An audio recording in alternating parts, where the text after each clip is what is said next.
Good afternoon. Good afternoon. Voice கேக்குதா? Screen விசிபிளா இருக்கா?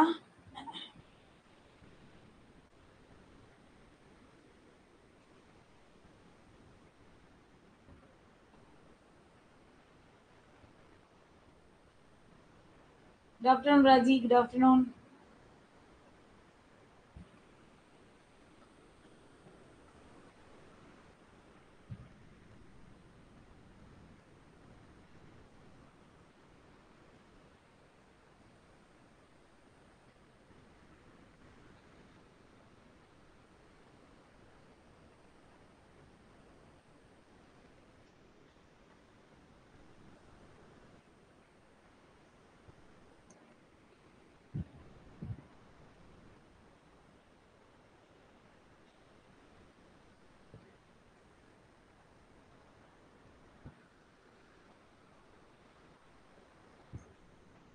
So நம்ம என்ன பார்க்க போறோம்னா புதுமை விளக்கு.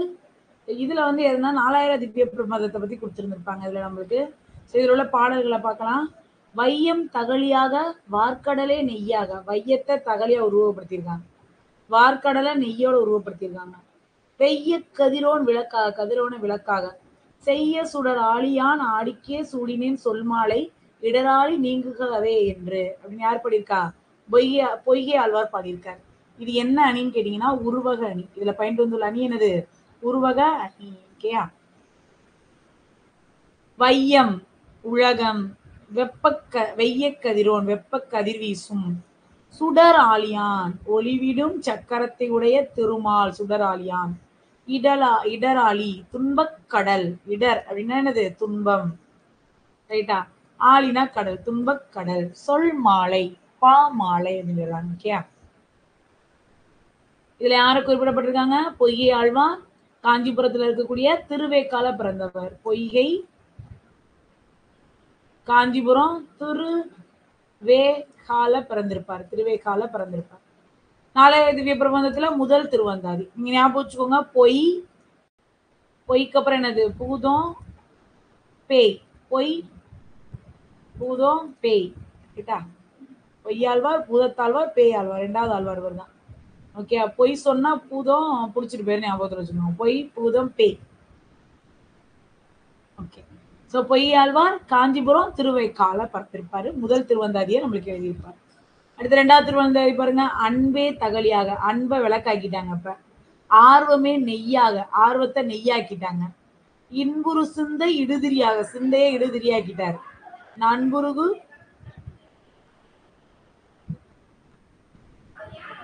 நாணச்சடர் விளக்கு ஏற்றினேன் நாராயணருக்கு நாணத்தமிழ் புரிந்த நான் அப்படின்னு யார் சொல்றா? பூதத்தாழ்வார் பாடுறாரு. இதுவே என்ன அணி? உருவக அணி. உருவக அணி.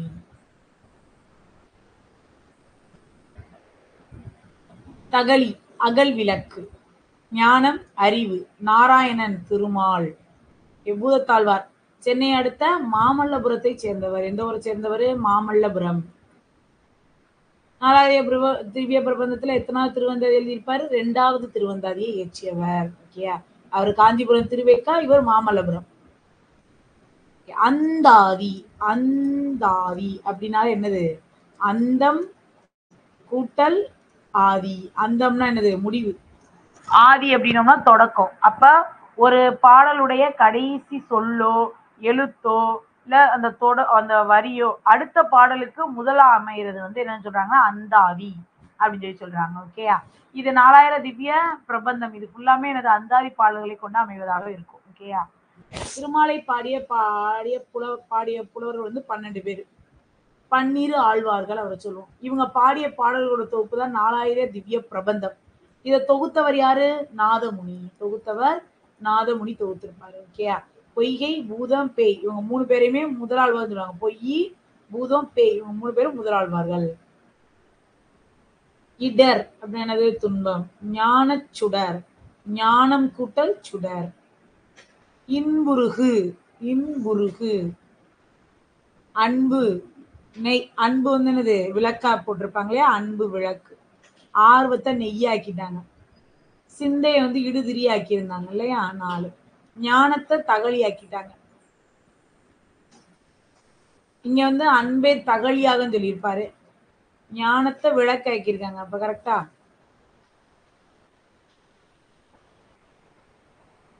அன்பே தகழி கரெக்ட். இங்க வந்து ஞானம், ஞானத்தை விளக்காக்கி இருப்பாங்களா? ஐயாக வெய்ய கதிரோன் விளக்காக, இங்க கதிரவனை விளக்காக்கி இருக்காங்க. ஓகே, இங்க வேற என்ன இருக்கு?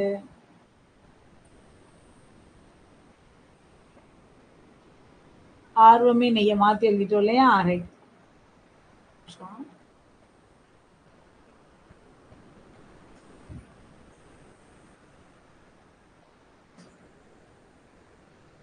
ஓகே, அன்பு தகழி 2, ஆர்வத்தை நெய்யாக்கியாச்சு.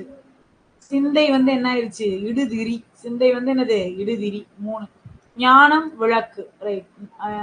இடுதிரி வந்து 4. ஞானம் விளக்கு 3. அப்ப என்ன வரும் நம்மளுக்கு? 2 1 4 3. அறமெனும் கதிர். அறமெனும் கதிர் யார் எழுதியிருக்காருங்க பாருங்க? முனைப்பாடியார். அறமெனும் கதிர் முனைப்பாடியார். அறநெறி சாரம் எழுதியிருப்பார். அறநெறி சாரம். ஓகேயா? இன்சொல் விளைநிலனா, இன்சொல் விளைநிலா, இன்சொல்ல விளைநிலன்ல வந்து என்ன பண்றாங்க? இன்சொல்ல விளைநிலனா எடுத்துக்கிட்டாங்க. அதுல ஈதல வித்தா போடுறாங்க. ஈதல் வித்தாக. வன் சொல்ல கலையா எடுத்துட்டாங்க. வாய்மையை எருவா போடுறாங்க. அன்ப நீரா பாய்ச்சுறாங்க. அப்பனா அறக்கதிர் ஈனவோ பைங்குள் சிறுகாலை செய். முனைப்படியா பாடியிருக்காரு. இதுவும் என்ன அணி? அதாவது உருவக அணி. உருவக அணினா என்ன? மீன் கண்ணுன்னு இருக்குன்னு வச்சுக்கோங்களேன். இது உவமை மீன் போன்ற கண். அதே கண் மீன் இருக்குன்னு வச்சுக்கோங்களேன், உருவகம். உவமேய முன்னாடி வந்துரும், உவமை பின்னாடி போயிடும். அவ்வளவுதான். இங்க பாருங்க. இன்சொல் வந்து உவமேயமா எதோட உருவப்படுத்துறாங்க? எதோட உவமைப்படுத்துறாங்க? விளைநிலத்தோட. ஓகேயா? அப்ப உவமேயம் முன்னாடி வந்துருச்சு, உவமை பின்னாடி போயிருச்சு. அதனாலதான் அது உருவக அணி அப்படின்னு சொல்லி சொல்றாங்க. ஓகேயா? வித்து விதை, ஈன பெற, நிலன் நிலம், களை வேண்டாத செடி, பைங்குள் பசுமையான பை, வன்சொல் கடுஞ்சொல். முனைப்பாடியார் திருமுனைப்பாடி அப்படின்ற ஊரை சேர்ந்தவர். சமகால இவர் வந்து சமணம் சமயம் சார்ந்தவர். இவரோட நூற்றாண்டு 13ஆம் நூற்றாண்டு. திருமுனைப்பாடி அப்படின்ற ஊரை சேர்ந்தவர். 13ஆம் நூற்றாண்டு. இவர் இயற்றிய அறநெறிச்சாரம் மொத்தம் 225 பாடல்களை கொண்டது. ரைட்டா? அறநெறிகளை தொகுத்து கூறுறதுனால இது அறநெறிச்சாரம் அழைக்கப்படுது. இதுல 15வது பாட்டு நம்மளுக்கு கொடுத்திருக்காங்க. ஓகே. காந்தியடிகள் எப்பொழுதும் வாய்மையவே பேசுவார். இன்சொல் இனிமை கூட்டல் சொல். அறம் கூட்டல் கதிர் அறக்கதிர். இளமை எதிர்ச்சொல் முதுமை. விளைநிலம், விளைநிலம் வந்து என்னது? இன்சொல்ல விளைநிலமா போடுறோம் 2. ஈகைய வித்தா போட்டாச்சு 3. கலை வன்சொல், வன்சொல்ல கலையை எடுத்துறோம்.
ஓகே, கலையை வந்து என்னன்னு சொல்றோம் நம்ம? வன்சொல். உரம் உண்மை.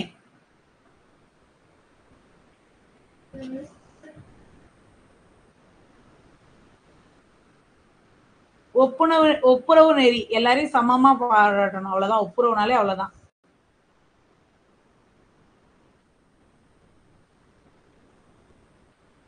திருவள்ளுவருடைய நெறி, வாழும் நெறி பாருங்க. எல்லாருக்காகவும் எல்லாரும் ஒருவருக்காகவும் அப்படின்ற நெறியை பின்பற்றி வாழ்ந்தவர் யாரு? திருவள்ளுவர்.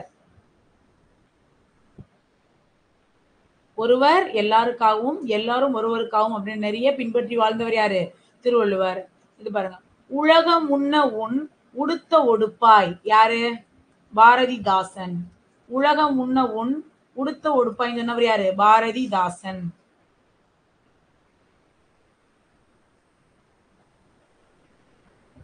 செல்வத்து பயனே ஈதல் துய்ப்போம் எனினே தப்புல பலவே, யாரு? புறநானூறு நக்கீரர். சொன்னவர் யாரு? நக்கீரர். புறநானூற்றுல நக்கீரர் சொல்லியிருப்பார். செல்வத்து பயனே ஈதல் துப்புணம் எனினே தப்புன பலவே.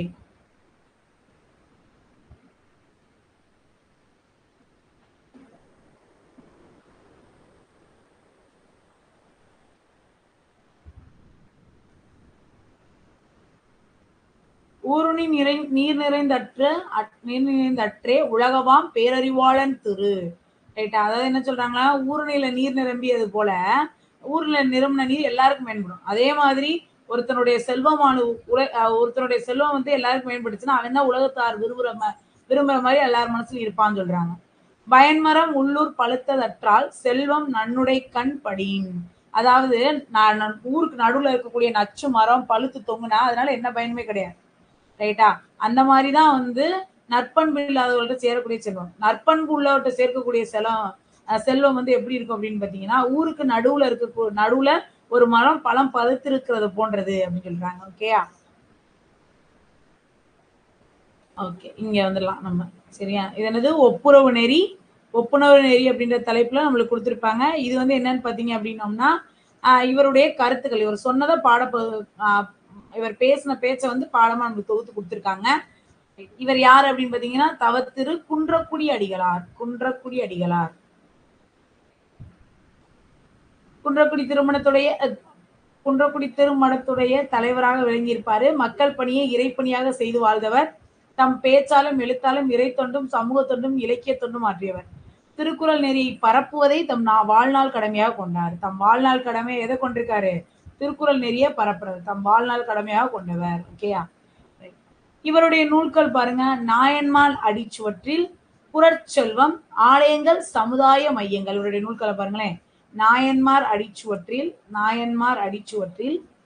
புறச்செல்வம், ஆலயங்கள், சமுதாய மையங்கள். ஓகேயா? இவருடைய இதழ்கள் பாருங்க. அருளோசை அறிக அறிவியல்.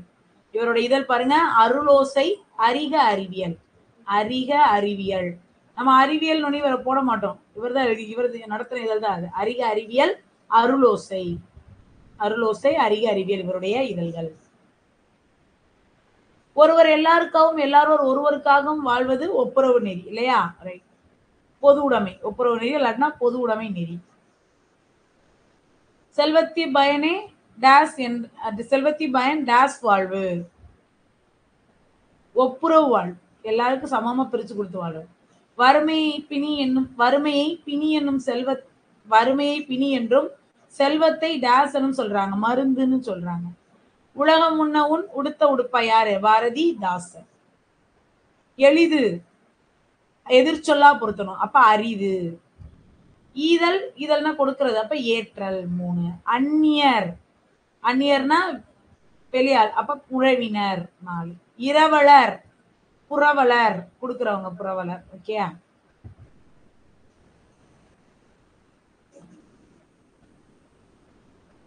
அடுத்து உண்மை ஒளி. ஒண்ணு இல்ல, ஜென் தத்துவத்தை பத்தி கொடுத்திருப்பாங்க.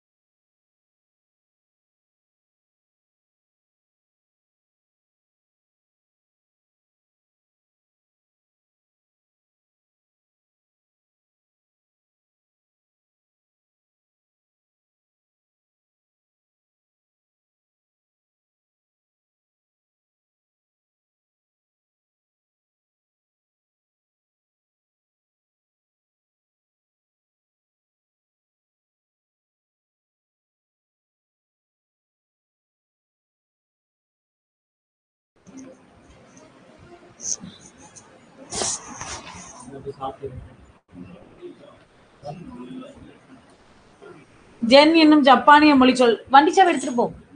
ஜென் எனும் ஜப்பானிய மொழிச்சொல்லுக்கு தியானம் செய் என்பது பொருள். புத்த மதத்தை சார்ந்த துறவியரில் ஒரு பிரிவினர் ஜென் சிந்தனையாளர்னு சொல்றாங்க. ஜென்னா என்ன அர்த்தம்? தியானம் செய். தியானம் செய் ஜென்னா. ஓகே, தியானம் செய். இவர்கள் பெரும்பாலும் சீனா, ஜப்பான் ஆகிய நாடுகள்ல வாழ்ந்து வந்திருப்பாங்க. தமது சிந்தனைகளை வந்து சிறிய நிகழ்ச்சிகள், எளிய கதைகள் வாயிலாக விளக்குவாங்க. ஓகே, இதுல நம்மளுக்கு ரொம்ப முக்கியமானது இல்லை, அதை பார்த்துக்கலாம். அணி, அணி இலக்கணம். உருவ அணி நம்ம பார்த்துட்டோம். என்ன சொன்னோம்? உவமை ஃபர்ஸ்ட் இருக்கணும், உவமேயம் ஃபர்ஸ்ட் இருக்கணும், உவமை என்ன இருக்கணும்? ரெண்டாவதா இருக்கணும். உவமையும் பொருளும் ஒன்றே என்று தோன்றும் வகையில் இருப்பது உவமை அணி. இரண்டும் இல்லாமல் ஒன்றே என்று தோன்றும்படி இருப்பது உருவக அணி. உவமை வேறு, உவமிக்கப்படும் பொருள் வேறு என்று இல்லாமல் ரெண்டும் ஒன்றே என்று தோன்றும்படி இருக்கும் அணி உவமை அணி. உவமேயம் முன்னாடி, உவமிக்கப்படக்கூடிய பொருள் முன்னாடியும் உவமை பின்னாடி இருக்கிறது என்ன அணி? உவமை அணி.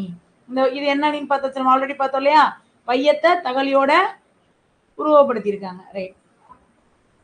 இந்த ஏகதேச உருவ அணினா ஒண்ணுமே இல்ல, தொடர்புடைய ரெண்டுல ஒன்ன மட்டும் உருவப்படுத்தினாங்க அப்படின்னோம்னா அது ஏகதேச உருவ அணி. இன்னும் உருவப்படுத்தாம விட்டுட்டாங்கன்னா அது ஏகதேச உருவ அணி அப்படின்னு சொல்றாங்க. இரு பொருட்களில் ஒன்றை மட்டும் உருவப்படுத்தி மற்றொன்றை உருவப்படுத்தாமல் விடுவது ஏகதேச உருவக அணி. இந்த பாடலை பார்த்தீங்கன்னாலே தெரியும். பெருமைக்கும் ஏனை சிறுமைக்கும் தத்தம் கருமமே கட்டளை கல். பெருமைக்கும் ஏனை சிறுமைக்கும் தத்தம் கருமமே கட்டளை கல் அப்படின்னு சொல்லி. இப்ப கட்டளை கல்னா உரைக்கல். சோ அப்ப உரைக்கல்ல வந்து என்ன பண்ணி, கர்மத்தோட உரைக்கலை என்ன பண்ணிருக்காங்க? உருவப்படுத்திருக்காங்க. ஆனா இங்க இருக்கக்கூடிய பெருமையோ சிறுமையோ அவங்க உருவப்படுத்தல. அப்ப இதனால என்னன்னு சொல்றாங்க? ஏகதேச உருவக அணி அப்படின்னு சொல்றாங்க. வேற என்ன சொல்லலாம்? பிறவி பெருங்கடல் நீந்துவார் நீந்தார். நீந்துவார் நீந்தார் இறைவனடி சேராதார். இறைவனடி சேராதார். இதுல பிறவிய பெருங்கடலோட உருவப்படுத்திட்டாங்க, மத்த எதையுமே உருவப்படுத்திருக்க மாட்டாங்க. அப்ப இது என்ன அணி? ஏகதேச உருவக அணி.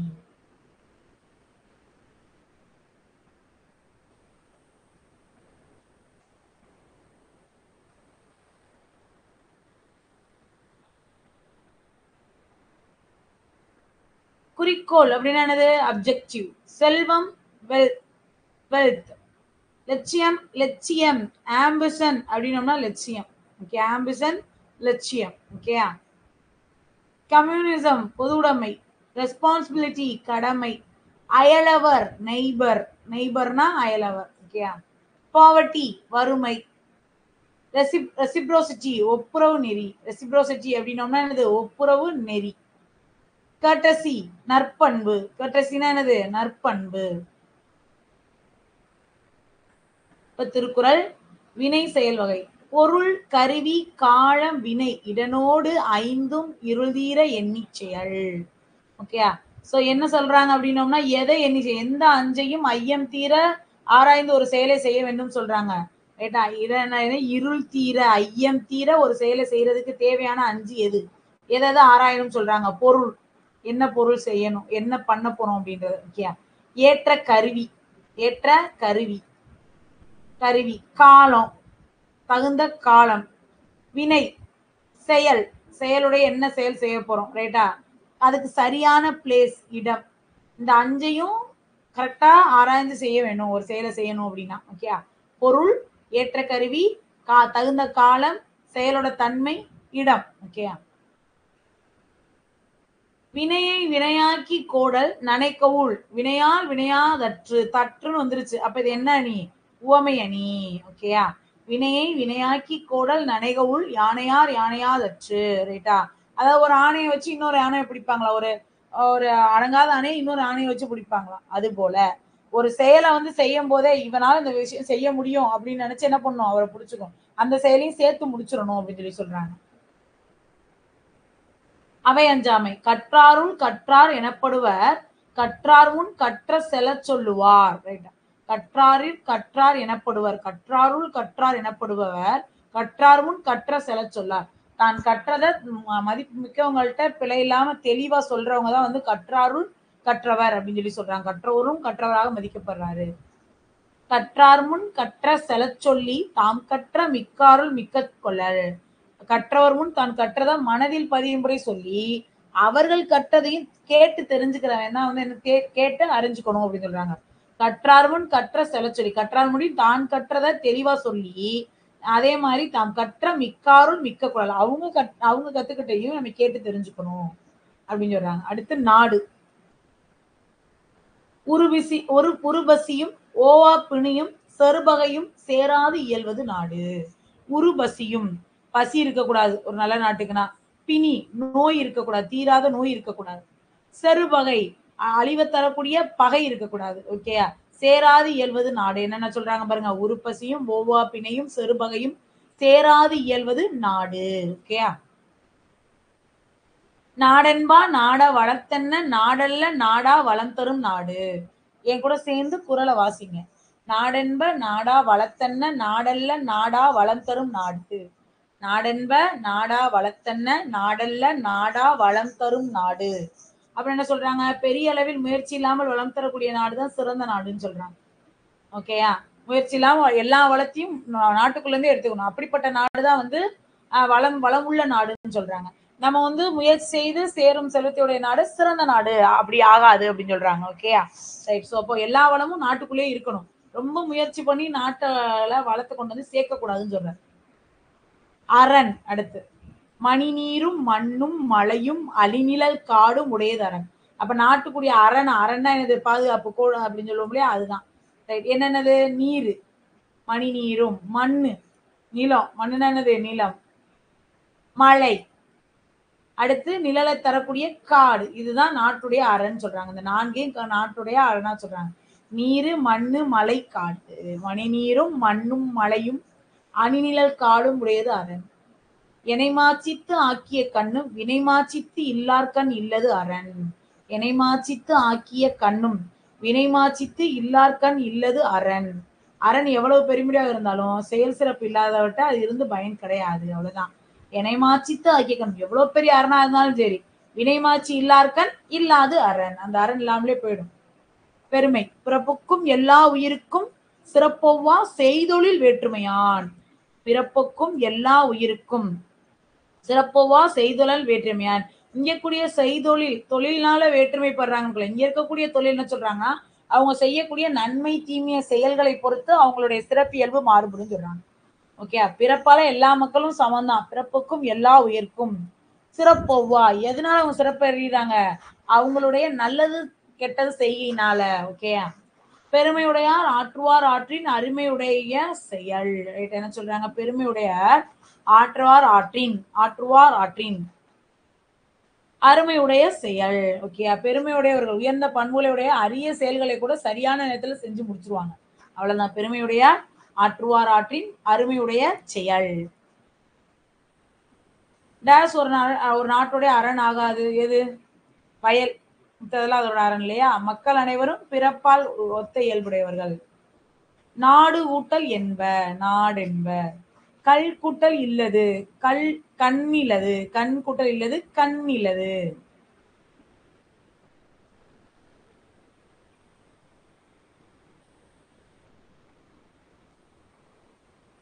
கண் கூட்டல் இல்லது என்ன வரும்? இந்த கண்ணி இது வரும், டி வரும். கண் இல்லது, கண் இல்லது. இதில் பயின்று வந்துள்ள குறள் என்னன்னு கேட்டிருக்காங்க. ஓமை அணி தற்றுன்னு வந்ததுதான் ஓமை அணி இல்லையா? தற்றுன்னு வர்றது ஓமை அணி.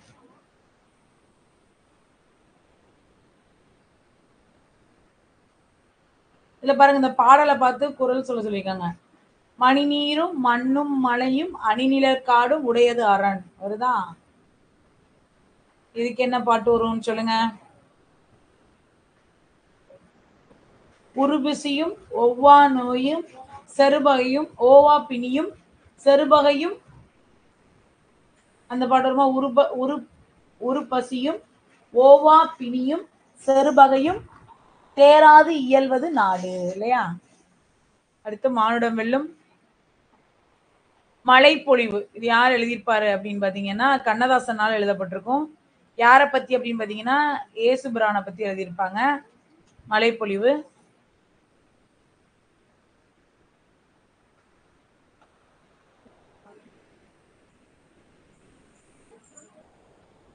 இந்த பாருங்க, மனப்பாடப்பட்டு. வாயும் வயிறும் ஆசையில் விழுந்தால் வாழ்க்கை பாலைவனம், அவர் தூய மனதில் வாழ நிலைத்தால் எல்லாம் சோலைவனம். வாயும் வயிறும் ஆசையில் விழுந்தால் வாழ்க்கை பாலைவனம், கண்ணதாசனுடைய பாட்டு. அவர் தூய மனதில் வாழ நிலைத்தால் எல்லாம் சோலைவனம். தம்மையும் வாட்டி பிறரையும் வாட்டும் சண்டை சச்சரவு, தினம் தன்னாடு பிறர் நாடு என்னும் பேசும் பொய்யுறவு. இமைக்கும் பொழுதில் 1000 போட்டி எத்தனை வீண்கனவு, தினம் இவை இல்லாது அமைதி செய்தால் இதயம் மலையளவு. ரைட்டா? வாயும் வயிறும் ஆசையில் விழுந்தால் வாழ்க்கை பாலைவனம், அவரவர் தூய மனதில் வாழ நிலைத்தால் எல்லாம் சோலைவனம். தமையும் வாட்டி பிறரையும் வாட்டும் சண்டை சச்சரவு, தினம் தன்னாடு என்றும் பிறநாடு என்றும் பேசும் பொய்யுறவு. இமைக்கும் போதில் 1000 போட்டி எத்தனை வீண்கனவு, தினம் இவை அல்லாது அமைதிகள் செய்தால் இதயம் மலையளவு. சாந்தம் அமைதி, மகத்துவம் சிறப்பு, வேதங்கள் வேறுபாடுகள், தரணி உலகம், தத்துவம் உண்மை, இரக்கம் கருணை.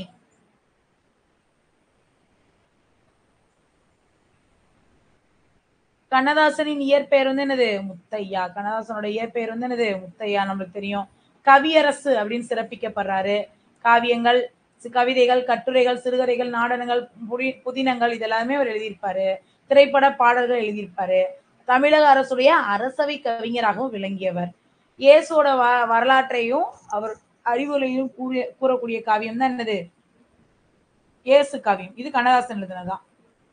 அதுல உள்ள ஒரு பகுதி தான் இந்த மழைப்பொழிவு. கண்ணதாசனுடைய இயேசு காவியம், அதுல உள்ள ஒரு பகுதி தான் என்னது? இந்த மழைப்பொழிவு. ஓகே. மனித வாழ்க்கையில் தேவைப்படுவது பொறுமை.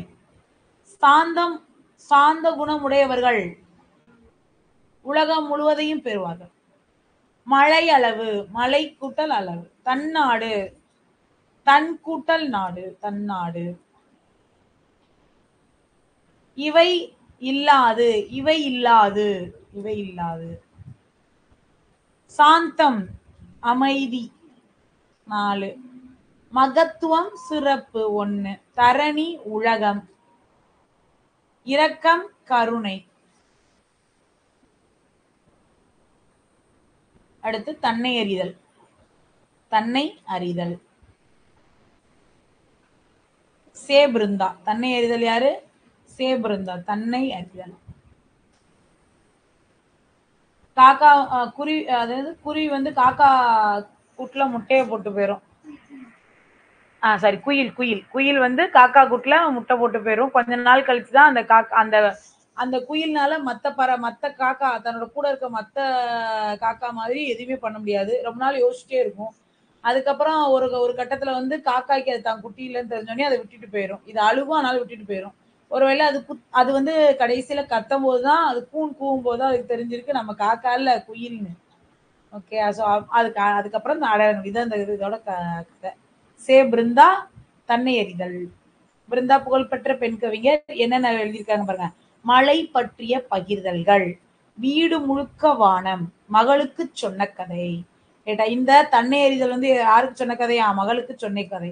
தன்னை அறிதல் மகளுக்கு சொன்ன கதை. யாரு? சே பிருந்தா. அவங்க என்னென்ன நூல் எழுதியிருக்காங்க? மழை பற்றிய பகிர்தல்கள், வீடு முழுக்க வானம், மகளுக்கு சொன்ன கதை. கூடுகட்ட தெரியாத பறவை குயிலு. தான் ஒரு, தான் கூட்டல் ஒரு. கண்ணியமிகு தலைவர் யார சொல்லியிருப்பாங்கன்னா முகமது இஸ்மாயில் அவர்களை.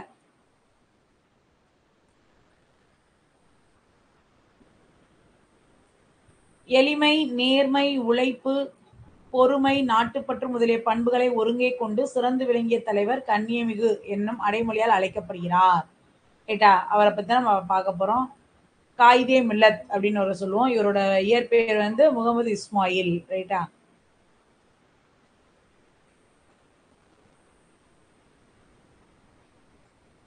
இவர் வந்து காந்தியடிகளுடைய ஒத்துழையாமை இயக்கத்துல கலந்துக்குவார். எப்போ? இளைஞரா இருந்தபோது இவர் கலந்துகிட்ட இயக்கம் வந்து இது ஒத்துழையாமை இயக்கம். ஒத்துழையாமை இயக்கம் கலந்துகிட்ட இயக்கம் வந்து ஒத்துழையாமை இயக்கம். ஓகேயா? கல்வியை விட நாட்டின் விடுதலையே மேலானது எண்ணி ஒத்துழையாமை இயக்கத்துல கலந்து கொண்டாராம். ஓகேயா? கல்வியை விட நாட்டின் விடுதலை மேலானது அப்படின்னு என்ன யாரு? காயிதே மில்லத். ஓகேயா? மிகப்பெரிய அரசியல் தலைவர். பொது நிகழ்ச்சிகளை கலந்து கொள்வதற்கு மகிழுந்தில் செல்ல மாட்டாரு, தொடர் வண்டி பேருந்துல தான் போவாரு. அதே மாதிரி அவருக்கு ஒருத்தர் கார் பரிசளித்தாராம், அதை கூட அவர் ஏற்க மறந்து தொடர் வண்டியிலே பயணம் செஞ்சிருக்காரு. ஓகேயா?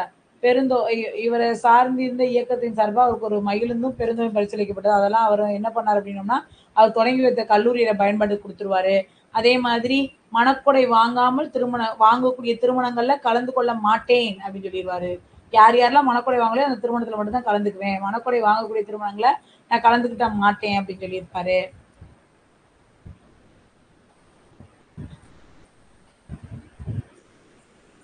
சொல்லியிருப்பாரு. வேற என்ன இவரை பத்தி சொல்லணும் அப்படின்னா, நாடாளுமன்றத்துல ஒரு விவாதம் போய்கிட்டு இருக்கும். பழமையான மொழி எதுவும் அதை அதை வந்து நீங்க இந்த மொழியை அறிவிங்க அப்படின்னு சொல்லியிருப்பாங்க. ரைட்டா? அலுவலக மொழி, ஆட்சி மொழியை அறிவிங்கன்னு சொல்லுவாங்க. ஆனா என்ன பண்ணுவா இவர் என்ன பண்ணுவாரு? அப்ப பழமையான மொழினா தமிழ் மொழி தான். நீ பழமையான மொழியை அறிவிக்கணும்னா தமிழ் மொழியை தான் ஆட்சி மொழியை அறிவிக்கணும் அப்படின்னு சொல்லி என்ன பண்ணியிருப்பாரு? வாதிட்டு இருப்பாரு. அதே மாதிரி 1962 சீனா போர்ல வந்து தன் மகனை வந்து என்ன பண்ணியிருப்பாரு? போருக்கு அனுப்புறதுக்காண்டி ஜவஹர்லால் நேருக்கு டைரக்டா கடிதம் எழுதியிருப்பாரு. ஒரே பையன் தான். அந்த ஒரே பையனையும் போர் முனைக்க அனுப்ப ஜவஹர்லால் நேருக்கு கடிதம் எழுதியிருப்பாரு. அதனாலதான் இவர் என்னன்னு சொல்றாங்க? கண்ணியமிகு காயிதே மில்லத் அப்படின்னு சொல்லி சொல்றாங்க. கண்ணியமிகு தலைவர் காயிதே மில்லத். காயிதே மில்லத். இயற்பெயர் வந்து முகமது இஸ்மாயில். அவருடைய இயற்பெயர் வந்து முகமது இஸ்மாயில். ஓகே. காயிதே மில்லத் அப்படின்னா என்ன பொருள்னா, இந்த காயிதே மில்லத்ன்றது அரபு சொல். அதுக்கு என்ன பொருள் அப்படின்னு பாத்தீங்கன்னா, சமுதாய வழிகாட்டி. காயிதே மில்லன்றது அரபு சொல். அதுக்கு என்ன பொருள்? சமுதாய வழிகாட்டி. தமிழக அரசியல் வானில் கவ்வி இருந்த காரிருளை அகற்ற வந்த ஒளிக்கதிராய் காயிதே மில்லத் இருந்தாரு அப்படின்னு அண்ணா சொல்லியிருக்காரு. அண்ணன் ரொம்ப பேசியிருக்காரு அப்படின்னு ஞாபகத்தில் வச்சுக்கோங்க. தமிழக 2 பேர் தான் காயிதே மில்லத்தை பத்தி சொல்லியிருப்பாங்க. ஒன்னு அண்ணா, இன்னொன்னு பெரியார். பெருசா பேசியிருந்தா அண்ணா. காயிதே மில்லத் முகமது இஸ்மாயில் அவர்கள் வானில் கவ்வி இருந்த காரிலே அகற்ற வந்த ஒளி கதிர் அப்படின்னு சொல்லிப்பாரு. இப்படிப்பட்ட தலைவர் கிடைப்பது அரிது. அவர் நல்ல உத்தமமான மனிதர். யாரு? தந்தை பெரியார். இப்படிப்பட்ட தலைவர் கிடைப்பது அரிது. அவர் ரொம்ப உத்தமமான மனிதர் அப்படின்னு சொல்லியிருப்பாங்க. ஓகே. இவர் வந்து சென்னை மாகாண சட்டமன்ற உறுப்பினராக இருந்திருப்பார். சென்னை மாகாண சட்டமன்ற உறுப்பினர் 1946 இருந்து 1952 வரைக்கும் சென்னை மாகாண சட்டமன்ற உறுப்பினராக இருந்திருப்பாரு. இந்திய அரசியலமைப்பு உருவாக்க குழுவுடைய உருவாக்க குழு உறுப்பினராக பணியாற்றியிருப்பாரு. இந்தியா விடுதலை பெற்ற பின் மக்களவை உறுப்பினர், மாநிலங்களவை மக்களவை உறுப்பினர் என பல பொறுப்புகளில் இருந்து மக்களுக்கு தொண்டு செஞ்சிருப்பாரு. கல்வி ஒன்றுதான் ஒட்டுமொத்த சமூக வளர்ச்சிக்கு உறுதுணையாக இருக்கும் என்று எண்ணிய காயிதே மில்லத், கல்வி மிகுந்திடில் கழிந்திடும் மடமை என்ற முதுமொழிக்கு ஏற்ப கல்வி நிறுவனங்களை உருவாக்கியிருப்பார். 2 கல்லூரி. ஒன்னு வந்து திருச்சியில வந்து திருச்சி ஜமால் முகமது கல்லூரி. திருச்சியில ஜமால் முகமது கல்லூரி. கேரளால ஃபரூக் கல்லூரி. கேரளால ஃபரூக் கல்லூரியை உருவாக்கி இருப்பாரு. ஓகேயா? திருச்சியில ஜமால் முகமது, கேரளால ஃபரூக் கல்லூரி. அவ்வளவுதான் இவரை பத்தி. ஓகேயா? காயிதே மில்லத் எளிமையின் பண்பிற்கு உதாரணம். காயிதே மில்லத்தின் ஆரம்பு சொல்லுக்கு சமுதாய வழிகாட்டி. விடுதலை போராட்டத்தின் போது காயிதே மில்லத் எதுல கலந்துக்கிட்டாரு? ஒத்துழையாமை இயக்கத்துல கலந்துக்கிட்டாரு. காயிதே மில்லத் தமிழ் மொழியை ஆட்சி மொழியாக வேண்டும் பேசிய இடம் நாடாளுமன்றம். எதிரொலித்தது எதிர்கூட்டல் ஒலித்தது. முதுமை கூட்டல் மொழி முதுமொழி. பயணம்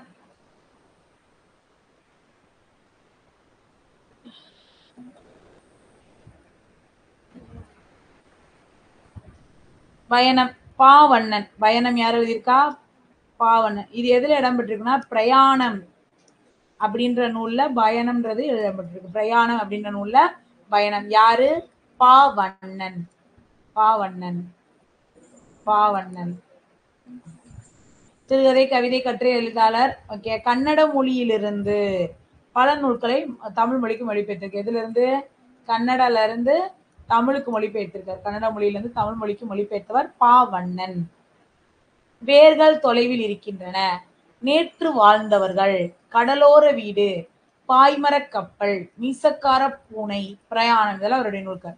வேர்கள் தொலைவுல இருக்கு, நேற்று வாழ்ந்தவர்கள், கடலோர வீடு, பாய்மர கப்பல், ரைட்டா, மீசக்கார பூனை, பிரயாணம். ஓகேயா, மீசக்கார பூனை பாய்மர கப்பல்ல பிரயாணம் பண்ணுதுன்னு ஞாபகத்துல வச்சுக்கோங்க. ரைட்டா, அதே மாதிரி கடலோர வீடு, கடலோர வீட்டுல நேற்று வாழ்ந்தாங்க அப்படின்னு ஞாபகம் வச்சுக்கோங்க. இப்ப தொலைவில் போயிட்டாங்க அப்படின்னு ஞாபகம் வச்சுக்கோங்க. கடலோர வீடு, நேற்று வாழ்ந்தவர்கள், வேர்கள் தொலைவில் இருக்கின்றன.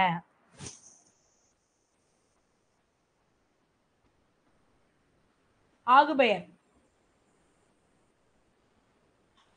தன்னோடு தொடர்புடைய மற்றொன்றுக்கு ஆகி வர்றத வந்து ஆகுபெயர்னு சொல்லுவாங்க. ஆகி வருவது ஆகுபெயர்.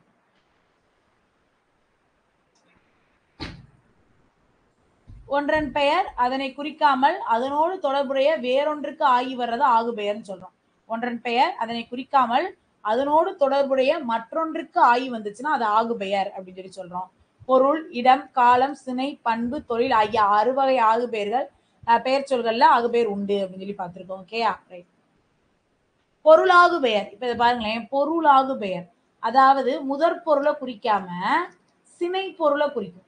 இப்ப பாருங்களேன், மல்லிகை சூடினால், இங்க மல்லிகைன்றது செடி இல்லையா, ஆனா நம்ம என்ன சொல்றோம், மல்லிகைன்றது அதுல இருக்கக்கூடிய ஒரு சினை உருபதான் குறிக்கிறோம். மல்லிகை சூடினால்னு, இப்ப மல்லிகை பூ சூடினால் சொல்லியிருக்கோம், நம்ம மல்லிகை சூடினால் சொன்னோம்னா அப்ப இதுல இருந்து நம்ம எதை தெரிஞ்சுக்கிறோம், சினைய புரிஞ்சுக்கிறோம். அதனால அது என்னாக பெயர், முதல் பொருளை குறிக்கல, அதனால பொருளாகு பெயர்னு சொல்றோம். இதுக்கு இன்னொரு பெயர் முதலாகு பெயர். சடுகுடு போட்டியில் தமிழ்நாடு வெற்றி பெற்றது. சடுகுடு போட்டியில் தமிழ்நாடு வெற்றி பெற்றது. இப்ப இந்த இடத்துல தமிழ்நாடுன்றது எதை குறிக்குது, அந்த இடத்தை குறிக்கல, தமிழ்நாடு சார்பா விளையாண்ட வீரர்களை குறிக்குது. அப்ப இடத்தை குறிக்கல, இடவாகு பெயர். டிசம்பர் சூடினால், டிசம்பர்ன்றது காலம், காலத்தை குறிக்கல, காலவாகு பெயர். தலைக்கு ஒரு பலம் கொடு, தலைன்றது சினை, ஆனா இங்க யாரை குறிக்குது, அந்த நபரை குறிக்குது. அப்ப சினையை குறிக்கல, அப்ப என்ன ஆகு பெயர், சினையாகு பெயர். இனிப்பு தின்றான், இனிப்புன்றது என்னது, பண்பு, ஆனா இனிப்புன்றது ஒரு ஸ்வீட்டை குறிக்குது இல்லையா, அப்ப இது என்னது, பண்பு குறிக்கல, இனிப்புன்ற பண்பு குறிக்கல, அப்ப என்ன ஆகு பெயர், பண்பாகு பெயர். தொழிலாகு பெயர், பொங்கல் உண்டான், பொங்குதல் அப்படின்ற தொழிலை குறிக்கல, அதனால இது என்ன ஆகு பெயர், தொழிலாகு பெயர். ஓகேயா. இரட்டை கிளவி,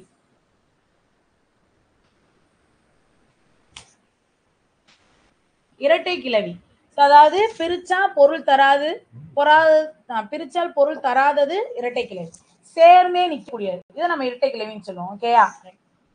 அடுக்கு தொடர் பிரித்தால் பொருள் தரும், தனித்த சொற்கள் தனித்தனியே நிற்கும். ரைட்டா, இதுக்கு இது ரெண்டுத்துக்குள்ள வேறுபாடு நம்மளுக்கு ஈஸியா படிச்சுக்கலாம். ரைட்டா, இரட்டை கிளவி அதாவது பிரித்தால் பொருள் தராது,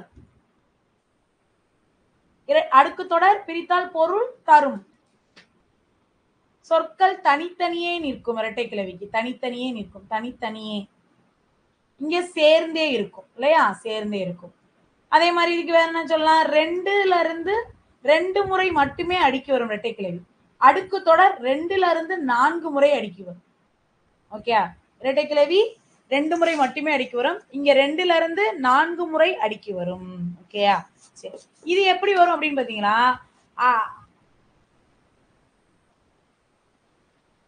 குறிப்பு பொருளா வரும், அடைமொழியாக குறிப்பு பொருளாக வரக்கூடியது. ஓகே, அப்படி அடைமொழியா குறிப்பு பொருளா வரும். அடைமொழி, இப்ப மழை பெய்யுதுன்னு வச்சுக்கோங்களேன், எப்படி சொல்லலாம், நெச நெசன்னு மழை பெய்யுது அப்படின்னா என்ன அர்த்தம், மழை தூரிக்கிட்டே இருக்கு, பெருசாவும் பெய்யல சின்னதாவும் பெய்யல. அப்ப அடைமொழியா எப்படி வருது, குறிப்பு பொருளா வந்துச்சு அப்படின்னோம்னா அது இரட்டை கிளவி. இது எப்படி வரும், அச்சம், விரைவு, வெகுளி, சினம், இந்த மாதிரி காரணங்கள்னால 2ல இருந்து 3 முறை அடுக்கி வந்துச்சு அப்படின்னோம்னா அது அடுக்கு தொடர். அவ்வளவுதான், இது ரெண்டுத்துக்குள்ள வித்தியாசம்.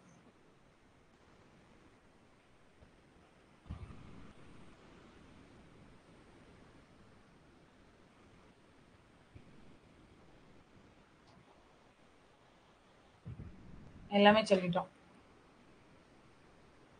பொருளின் பெயர் அதன் உறுப்புக்கு ஆகி வருவது, அதோட உறுப்புக்கு ஆகி வந்துச்சு அப்படின்னோம்னா அது என்ன ஆகு பெயர், பொருளை குறிக்காம அது உறுப்புக்கு ஆகி வந்துச்சுன்னா பொருளாக பெயர். இந்த வேலையை முடிக்க ஒரு கை குறைகிறதுனா ஆளை குறிக்குது, ரைட்டா, அப்ப சினையை குறிக்கல, அப்ப சினையாகு பெயர். மழை சட சடவென்று பெஞ்சிச்சு, இரட்டை கிளவி. அடுக்கு தொடர்ல ஒரே ஒரு சொல் என்ன வரும், 2ல இருந்து 4 முறை வரைக்கும் அறிக்கை வரும். ஒரு சொல் 2 to 4 முறை, அப்ப 4 முறை வரை அடுக்கி வரும்.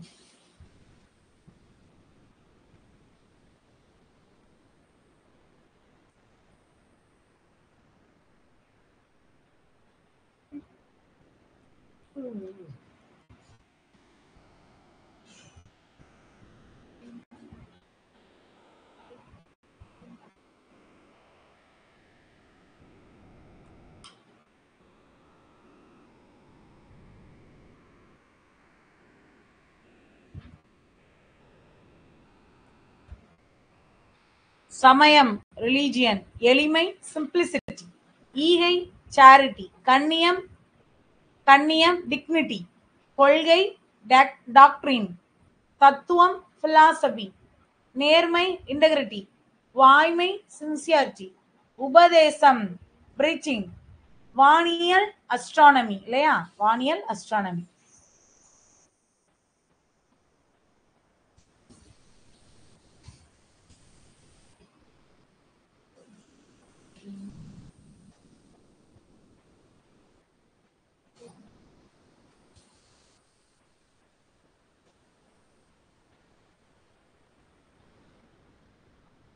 அவ்வளவுதான். நம்ம இது முடிச்சிட்டோம். நம்ம ஃபர்ஸ்ட் டேர்ம்ல கொஞ்சம் கொஞ்சம் முடிக்காம இருக்கலையா, அதையும் பார்த்துலாம். அதை பார்த்துட்டு ஒரு பிரேக் விட்டுட்டு மேக்ஸ் ஸ்டார்ட் பண்ணுவோம். ஓகேயா?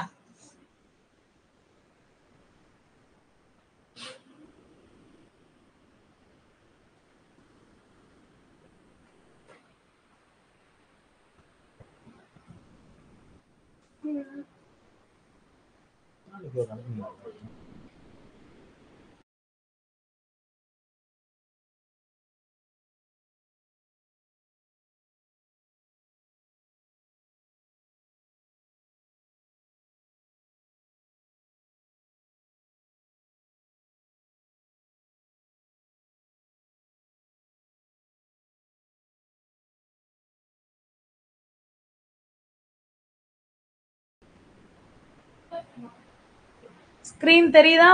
ஸ்கிரீன் தெரியுதா? திருக்குறள் தெரியுதா?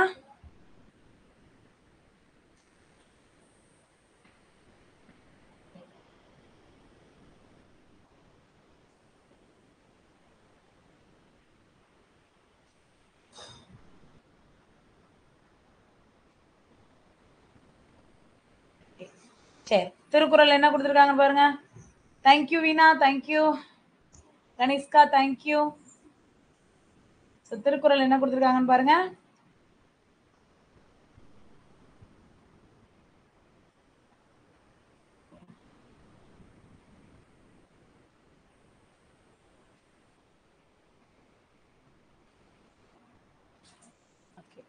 திருக்குறள் அதுல என்ன கொடுத்துருக்காங்க, நம்ம திருக்குறள்ல அணுவை துளைத்து ஏழ்கடலை புகட்டி குறுகத் தரித்த குறள் அப்படின்னு யார் சொல்லியிருக்காருன்னா ஔவையார் சொல்லியிருக்காரு.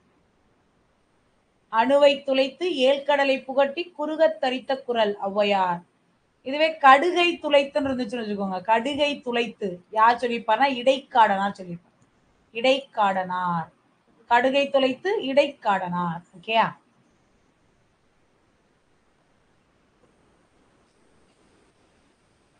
அழுக்காராமை, ஒழுக்காரா கொள்க ஒருவன் தன் நெஞ்சத்து அழுக்காறு இல்லாத இயல்பு. ஒழுக்காரா கொள்க ஒருவன் தன், ஒழுக்காரா அப்படின்னோம்னா பொறாமையை சொல்றாங்க ரைட்டா. ஒழுக்காரா கொள்க ஒருவன் தன் நெஞ்சத்து அழுக்காறு இல்லாத இயல்பு ரைட்டா. ஒருத்தன் தன் ஒழுக்காறு அப்படின்றது ஒழுக்கமுடைமை இல்லையா, ஒழுக்கத்தை சொல்றாங்க. அழுக்காறு அப்படின்னம்னாலே பொறாமைன்னு அர்த்தம். அழுக்காறு அப்படின்னம்னா பொறாமை.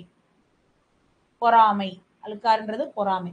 ஒருவனுடைய உள்ளத்துல ஒழுக்க நெறிய எதை கொண்டிருக்கணும் அப்படின்னு பாத்தீங்கன்னா, பொறாமை இல்லாம வாழ்றதா ஒழுக்க நெறிய கொண்டிருக்கணும். அவ்விய நெஞ்சத்தான் ஆக்கமும் செவ்வியான் கேடும் நினைக்கப்படும். என்ன சொல்றாங்கன்னா, அவ்விய நெஞ்சத்தானுடைய ஆக்கமும், அவ்விய நெஞ்சத்தான் அப்படின்னா பொறாமை உடையவன், பொறாமை உடையவனுடைய செல்வமும், செவ்வியான் வறுமையுடைய அதாவது நல்லவனுடைய, சான்றோனா எப்படி சொல்றாங்கன்னா பொறாமை இல்லாத, செவ்வியான் அப்படின்னோம்னா பொறாமை இல்லாதவன், பொறாமை இல்லாதவனுடைய கேடும் வறுமையும் ஆராயப்படும். இதை இதோட ஒப்பிட்டுறாங்களாம். அவ்விய நெஞ்சத்தான்னா பொறாமையுடையவன், செவ்வியான் அப்படின்னோம்னா பொறாமை இல்லாதவன். பொறாமையுடைய செல்வமும் பொறாமை இல்லாதவனுடைய வறுமையும் ஒப்பிடப்படும், சான்றோர்களால ஆராயப்படும். புறங்கூறாண்மை.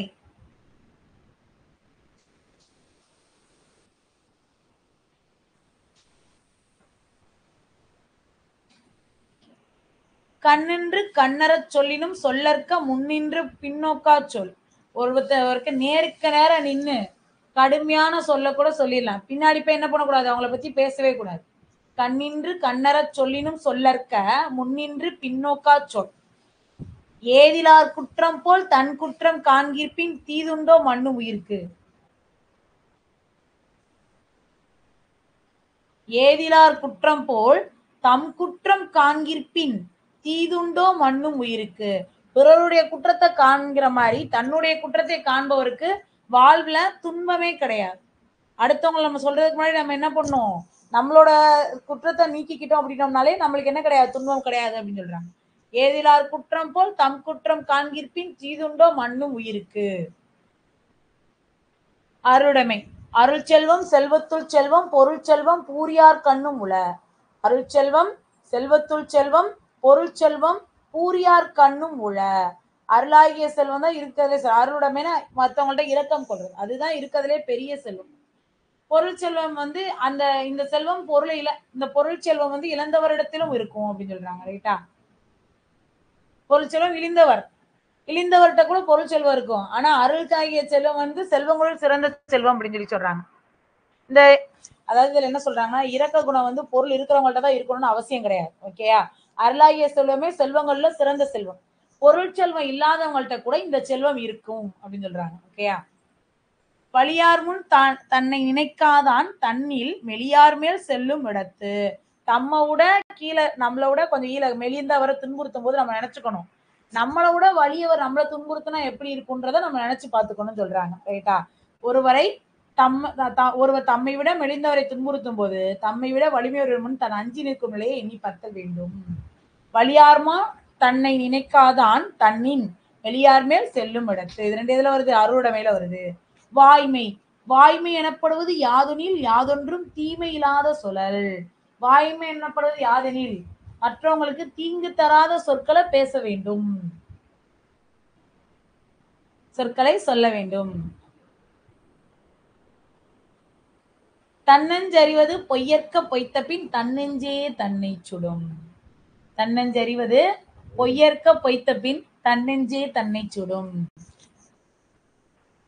ஒருவர் தான் நெஞ்சறிய பொய் சொல்லக்கூடாது, அவ்வாறு சொன்னா அவர் நெஞ்சமே அவரை வருத்தும். ஓகேயா? உள்ளத்தால் பொய்யாதொழியின் உலகத்தார் உள்ளத்து உள்ளத்து எல்லாம் உளன். உள்ளத்துல பொய் இல்லாம வாழ்றவங்க உலகத்தாருடைய எல்லா உள்ளங்களிலும் வாழ்வார்களாம். உள்ளத்தால் பொய்யாதொழியின் உலகத்தார் உள்ளத்து எல்லாம் உளன். அடுத்தது இறைமாட்சி.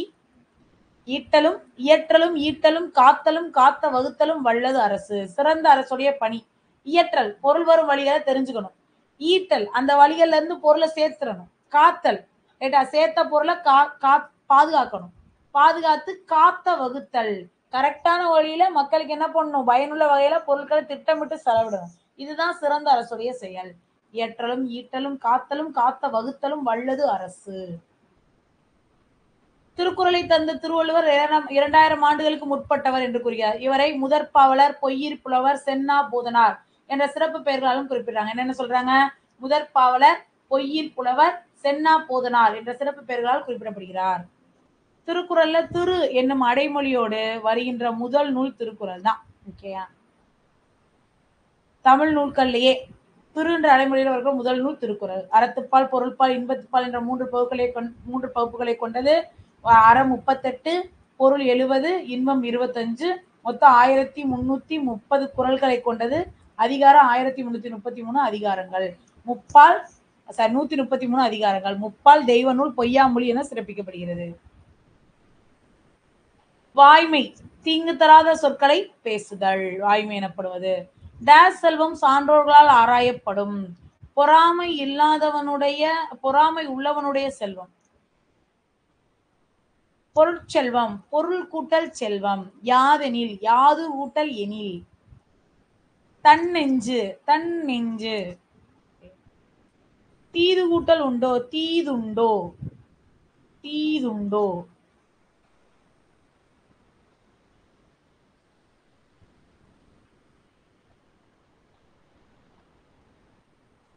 ஹரிச்சந்திர நாடகத்தை பார்த்து காந்தியடிகள் போய் பேசக்கூடாதுன்னு உறுதி பூண்டார். அப்ப இதை எதை சொல்லலாம்? வாய்மை என்ன ஒரு இதுக்கு பொய்யே பேசக்கூடாதுன்னா, உள்ளத்தால் பொய்யாதொழியின் உலகத்தார் உள்ளத்து எல்லாம் உளன். அதை வாழ்நாள் முழுவதும் பின்பற்றினாரு. இதுதான் எல்லார் இதயத்திலும் இடம் பிடிக்க காரணமாக இருந்துச்சு. உள்ளத்தால் பொய்யாதொழியின் உலகத்தார் உள்ளத்து எல்லாம் உளன். புலி தங்கிய குகை, இது புறநானூற்று பாடல். இது காவர் பெண் அப்படின்ற பெண்பார் புலவரால் எழுதப்பட்டிருக்கும். இவங்க யாரு அப்படின்னு பாத்தீங்கன்னா, போரவை கோப்பெரு நற்கிள்ளியோடைய செவிலித்தாய். கோப்பெரு நற்கிள்ளியோட செவிலித்தாய். ஓகேயா? இவங்க வந்து சங்ககால மகளிரின் வீரத்தை கருப்பொருளாக கொண்டு பாடியிருப்பாங்க. இவங்க புறநானூற்றுல ஒரே ஒரு பாட்டு தான் பாடியிருப்பாங்க. ஓகேயா? அதே மாதிரி புறநானூறு எடுத்தோம்னா எடுத்த நூல்கள் ஒன்று, வாழ்க்கை முறை, நாகரிகம், பண்பாடு, வீரம், இதெல்லாம் தெரியக்கூடிய இதெல்லாம் நமக்கு தெரிஞ்சதுதான்.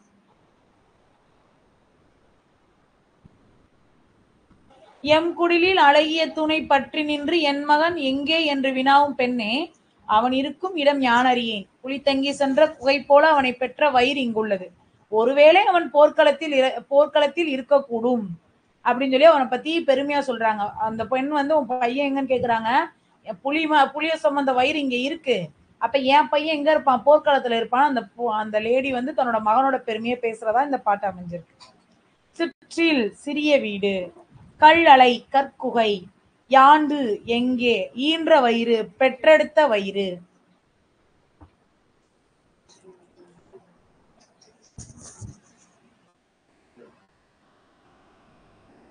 யாண்டு, யாண்டுனா எங்கு, யாண்டு உள்ளனோ, யாண்டு கூட்டல் உள்ளனோ, கல் கூட்டல் அலை, கல் அலை. இதுல பாஞ்சாலங்குறிச்சி வீரபாண்டிய கட்டபொம்மனை பத்தி பாடினது ஒரு நாட்டுப்புற பாட்டு தான். சொல்லும் பொருள் மட்டும் பார்த்துக்கலாம். சூரன் வீரன், பொக்கிசம் செல்வம்,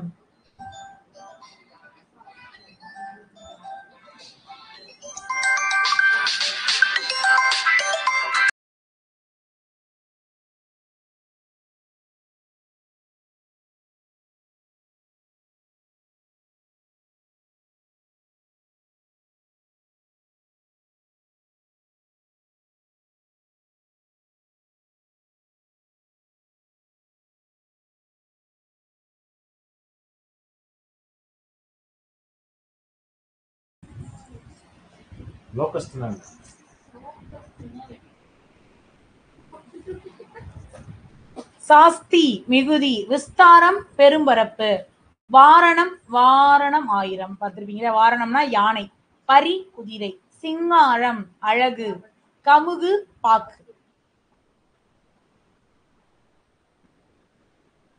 இது வீரபாண்டிய கட்டபொம்மு கதை பாடல் அப்படின்ற நாட்டுப்புற பாட்டு. இது யார் எழுதியிருப்பாங்கன்னா, வானமாமலை எழுதியிருப்பார். வானமாமலை, வானமாமலை. தமிழ் நாட்டுப்புற இயலின் தந்தைன்னு கூட ஒரு அழைக்கப்படுறாரு. தமிழ் நாட்டுப்புற இயலோட தந்தை அப்படின்னு சொல்லி கூட வானமாமலையை சொல்லுவாங்க. ஊர்வலத்தின் முன்னால் வாரணம் அசைந்து வரும். பாஞ்சாலங்குறிச்சியில எது நாயை விரட்டிவிடும்? முயல் கூட நாயை விரட்டிடுமா? புலியும் நரியும் ஒரு துறையில் தண்ணீர் குடிக்கும் போட்டிருப்பாங்க. முயலும் நாயை விரட்டிடுமா, பசுவும் புலியும் ஒரு துறையில் தண்ணி குடிக்கும் போட்டிருப்பாங்க. ஆமா. பூட்டுங்கதவு, கதவுகள், பூட்டு கூட்டல் கதவுகள். மெத்தை வீடு அப்படின்னா நம்மளுக்கு தெரியும் இல்லையா? மெத்தை வீடு அப்படின்னோம்னா மாடி வீடுதான் மெத்தை வீடுன்னு சொல்லுவாங்க. ஓகே. பூட்டு கூட்டல் கதவு, பூட்டுங்கதவு. பூட்டு கூட்டல் கதவு வராது, பூட்டும் கூட்டல் கதவு, பூட்டும் கூட்டல் கதவு. தோரணம் கூட்டல் மேடை, வாசல் அலங்காரம், அலங்காரம், வாசல் அலங்காரம். வாசல் இல்குட்டல் லா, 2 லா வரணும். அப்ப 2 லா உள்ளது இந்த இருக்கு. வாசல் இதான் கரெக்ட். வாசல் அலங்காரம். தேசியம் காத்த செம்மல் பசுமன் உ முத்துராமலிங்க தேவர், அவரை பத்தி ரைட்டா. சோ இவரை வந்து சுத்த தியாகின்னு யாரு சொல்லியிருப்பாங்க? தந்தை பெரியார் சொல்லியிருப்பாங்க. சுத்த தியாகி அப்படின்னு அழைக்கிறவங்க யாரு? தந்தை பெரியார் வந்து அழைச்சிருப்பார். சுத்த தியாகின்னு பெரியாரால அழைக்கப்பட்டிருப்பாரு. 1908 அக்டோபர் 30 பிறந்திருப்பாரு. ரைட். 1908 அக்டோபர் 30 பிறந்திருப்பாரு. 1963 அக்டோபர் 30 இறந்திருப்பாரு. ஓகேயா? சுத்த தியாகின்னு பெரியாரால பாராட்டப்பட்டிருப்பாரு. தேசியம் காத்த செம்மல் அப்படின்னு யாரு சொல்லியிருப்பா? திருவிக்கா சொல்லியிருப்பாங்க. திருவிக்காவால சொல்லப்பட்டிருப்பாங்க. ஓகேயா? தேவரர்கள் 1908 அக்டோபர் 30 நாள் ராமநாதபுரம் மாவட்டத்துல பசுமன்ற ஊர்ல பிறந்திருப்பாரு. அவருடைய பெற்றோர் உக்கிரபாண்டி தேவர், இந்திராணி அம்மையார். ஓகேயா? இவங்க அம்மா இளம் வயதுல இறந்ததுனால இஸ்லாமிய தாய் ஒருத்தரனால பாலூட்டி வளர்க்கப்பட்டிருப்பாங்க.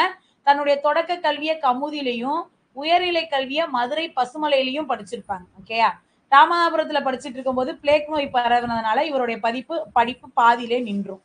ஆனாலும் இவர் தன்னுடைய படிப்பார்வத்தை வளர்த்துக்கிட்டாரு. 2 லாங்குவேஜ்ல நல்லா பேசக்கூடியவர். தமிழ், ஆங்கிலம் இரண்டுலையுமே நல்லா சொற்பொழிவு ஆற்றக்கூடியவர்.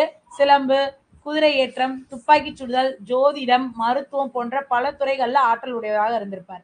ஓகே. இதுல சிலம்பம், குதிரை ஏற்றம், துப்பாக்கி சுடுதல், ஜோதிடம், மருத்துவம் போன்ற பல துறைகள்ல ஆற்றல் உடையவராக விளங்கியிருப்பார். முத்துராமலிங்க தேவர் இளமையிலே அரசியல் ஆர்வம் கொண்டிருந்தார். நம்மளுக்கு தெரியும் இல்லையா? சோ வாய்ப்பூட்டு சட்டம் இவருக்கு போட்டிருப்பாங்க. யார் யாருக்குன்னா தென்னிந்தியால வந்து பாலகங்காதர திலகருக்கும் சரி, வட இந்தியால திலகருக்கும் தென்னிந்தியால தேவருக்கும் வாய்ப்பூட்டு சட்டம் போடப்பட்டிருக்கும். தேசியம் காத்த செம்மல் அப்படின்னு திருவிக்கால அழைக்கப்பட்டிருப்பார். வங்கசிங்கம் நேதாஜி சுபாஷ் சந்திர போஸோட நெருங்கிய தொடர்பு கொண்டவர். இவருடைய அரசியல் குரு அப்படின்னா யாரு அப்படின்னா நேதாஜி தான். அதே மாதிரி இவரோட அழைப்பை ஏற்று நேதாஜி அவர்கள் எப்ப மதுரைக்கு வந்திருப்பாருன்னா 1936 செப்டம்பர் 6 வந்திருப்பாரு. ஓகே. 1936 செப்டம்பர் 6 வந்திருப்பாரு இவர். ஓகே. 6 9 1936 வந்திருப்பாரு. சாரி 39 1939 6ஆம் தேதி 9வது மாசம் 1939 வந்திருந்திருப்பாரு. ஓகே. மதுரைக்கு வந்திருப்பாரு. இந்த வருஷம் தான் பிளாக் ஃபார்வர்ட் கட்சியை யார் தொடங்கியிருப்பாங்க? நேதாஜி அவர்கள் தொடங்கியிருப்பாங்க. ஃபார்வர்ட் பிளாக் அப்படின்ற கட்சியை வந்து தொடங்கியிருப்பாங்க. ஃபார்வர்ட் பிளாக் அப்படின்ற கட்சியை தொடங்கியிருப்பாங்க. அதே மாதிரி காங்கிரஸை விட்டு நேதாஜி எப்ப வெளியேறினார் அப்படின்னு கேட்டாலும் இந்த 1939 தான் வெளியேறிட்டார். விடுதலைக்கு அப்புறம் முத்துராமலிங்க தேவர் நடத்தின இதழ் நேதாஜி. இது ஒரு வார இதழ்.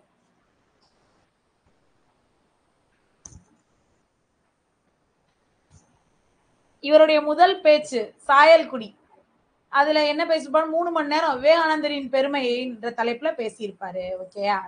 இவரோட பேச்சை பார்த்து நிறைய பேர் நிறைய சொல்லியிருப்பாங்க. ஓகே. அதுல 4 பேர் 4 விதமா சொல்லியிருப்பாங்க. அதுல முதல் ஒருத்தர் காமராஜர். இது மாதிரி ஒரு பேச்சை நான் எப்பயுமே கேட்டதில்ல. முத்துராமலிங்க தேவருடைய வீரமிக்க பேச்சு விடுதலை போருக்கு மிகவும் உதவும் அப்படின்னு சொல்லியிருப்பாரு. அடுத்து தென்னாட்டு சிங்கம்னு இவரை சொல்றது சரிதான். அது சால பொருந்தும். இவரை பார்த்தோன்னே நான் நினைச்சேன், இவர் பேச ஆரம்பிச்சோடனே சிங்கத்தோட கர்ஜனை மாதிரி இருந்துச்சு அப்படின்னு யார் சொல்லியிருப்பா? ராஜாஜி சொல்லியிருப்பாங்க. சாரி, யார் சொல்லியிருப்பாங்க? அறிஞர் அண்ணாவால புகழப்பட்டிருக்கும். அண்ணா சொல்லியிருப்பாங்க. அண்ணா தான் இந்த மாதிரி சொல்லியிருக்காரு. இவரை பார்த்தோன்னே தென்னாட்டு சிங்கம்னு இவர் சொல்றது உண்மைதான்.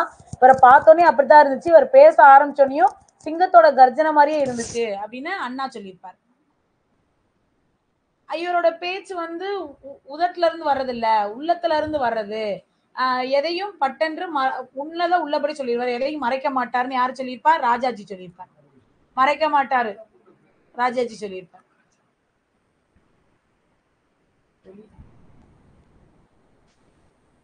இவருடைய பேச்சை பாராட்டின 2 வட இந்திய இதழ்கள். இவரோட பேச்சு 2 பேர் மாதிரி இருந்துச்சு. யார் யாரு? விட்டல் பட்டேல், வல்லபாய் பை பட்டேல்.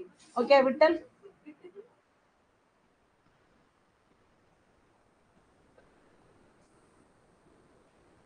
விட்டல்பாய், வல்லபாய் பட்டேல் அப்படின்றவங்க 2 பேர் மேதைகளுடைய பேச்சு மாதிரி இருந்ததாக வட இந்திய இதழ்கள் வந்து பாராட்டியிருக்கு. ஓகே. விட்டல்பாய், வல்லபாய் பட்டேல் மாதிரி இருந்துச்சு அப்படின்னு சொல்லி எந்த இதழ் பாராட்டியிருக்கு? வட இந்திய இதழ்கள் பாராட்டுச்சு. ஓகே. இந்த மாதிரி ஒரு பேச்சை நான் கேட்டதே இல்லை. முத்துராமலிங்க தேவருடைய வீரமிக்க பேச்சு விடுதலைக்கு உதவும். யாரு? காமராஜர். ரைட்டா. இவரை பார்க்கும்போது தென்னாட்டு சிங்கம்னு இவரை சொல்றது சரிதான். இவர் பேச ஆரம்பிச்சோடனே சிங்கத்தின் கச்சனை மாதிரி இருந்துச்சுன்னு சொன்னா அண்ணா. இவர் வந்து உதட்டுல இருந்து பேசல, உள்ளத்துல இருந்து பேசுறாரு ராஜாஜி. ஓகேயா. விட்டல்பாய் வல்லபாய் பட்டேல் அப்படி பேசிய பேச்சு போல இருந்ததாக வட இந்திய இதழ்கள் வந்து பாராட்டியிருக்கும். இவருடைய தேர்தல் வெற்றிகள் 1937 இருந்து ஸ்டார்ட் ஆயிருக்கும். அந்த வருஷம் இவர் வெற்றி பெற்றிருந்திருப்பாரு. இவரோட வெற்றியை வந்து இங்கிலாந்துல பாரிஸ்டர் பட்டத்துக்கு படிச்சுட்டு வந்த தங்கமணி ரொம்ப ஆவலுடன் எதிர்பார்த்ததாக சொல்லியிருப்பார். Okay, DK. தங்கமணி அவர்கள் எதிர்பார்த்ததாக சொல்லியிருப்பாங்க. ஓகே, யார் யாரை எதிர்பார்த்திருப்பாரு அப்படின்னு பாத்தீங்கன்னா, நம்ம சண்முக ராஜேஸ்வர சேதுபதியை எதிர்த்து போட்டியிட்ட தேவரையும், அதே மாதிரி ராமநாதபுரம் மன்னரை எதிர்த்து போட்டிட்ட பொப்புளி அரசரை, இவங்க 2 பேர். பொப்புளி அரசர் அது ராமநாதபுரம் மன்னர் இருக்கார் இல்லையா, அவரை எதிர்த்து பொப்புளி அரசர் அவரை எதிர்த்து போராடினா வி.வி. கிரி. இவங்க 2 பேருடைய இதையும் வந்து யார் இவங்க 2 பேருடைய வெற்றியையும் தான் நாங்க மாணவர்கள் எதிர்பார்த்துக்கிட்டு இருந்தோம் அப்படின்னு யாரு சொல்லியிருப்பாருன்னா டி.கே. தங்கமணி அவர்கள் சொல்லியிருப்பாங்க. ஓகேயா. அதுக்கப்புறம் இவருடைய தேர்தல் வெற்றிகள் 1937, 1946, அதுக்கப்புறம் 52, 57, 62. பாருங்க, 37, 46, அதுக்கப்புறம் 52, 57, 62, 52, 62, 37, 57, அதே மாதிரி 46 ஞாபகத்தில் வச்சுக்கோங்க. ஓகே, இதெல்லாம் இவருடைய தேர்தல் வெற்றிகள்.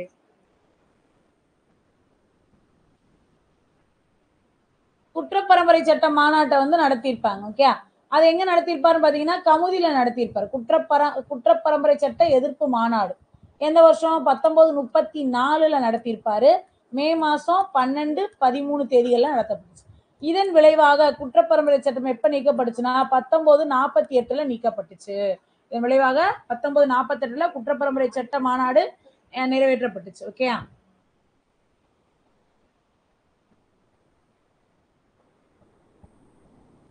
மதுரை மீனாட்சி அம்மன் கோயிலுக்கு செல்ல ஒரு சாரருக்கு தடை இருந்துச்சு. அந்த தடையை எதிர்த்து 1939 ஜூலை 8ஆம் நாள் மதுரை வைத்தியநாத ஐயர் கோயில் நுழைவு போராட்டம் நடத்த திட்டமிட்டிருந்தார். அதை எதிர்த்து அர்ச்சகர்கள் ஆலய பணியை புறக்கணித்தனர். அதுக்காண்டி இவர் என்ன பண்ணிருப்பாரு, திருச்சுழியில இருந்து தேவர் 2 அர்ச்சகர்கள் அழைச்சு வந்து என்ன பண்ணிருப்பாரு, அந்த மதுரை வைத்தியநாத ஐயரோட சேர்ந்து அந்த போராட்டத்தை வெற்றி பெற செஞ்சிருப்பார். ஓகே, இவருடைய சிறப்பு பெயர்கள் பாருங்க: தேசியம் காத்த செம்மல், வித்யா பாஸ்கர், பிரணவ கேசரி, சன்மார்க்க சண்டமாரதம், இந்து புத்த சமய மேதை. ஓகே,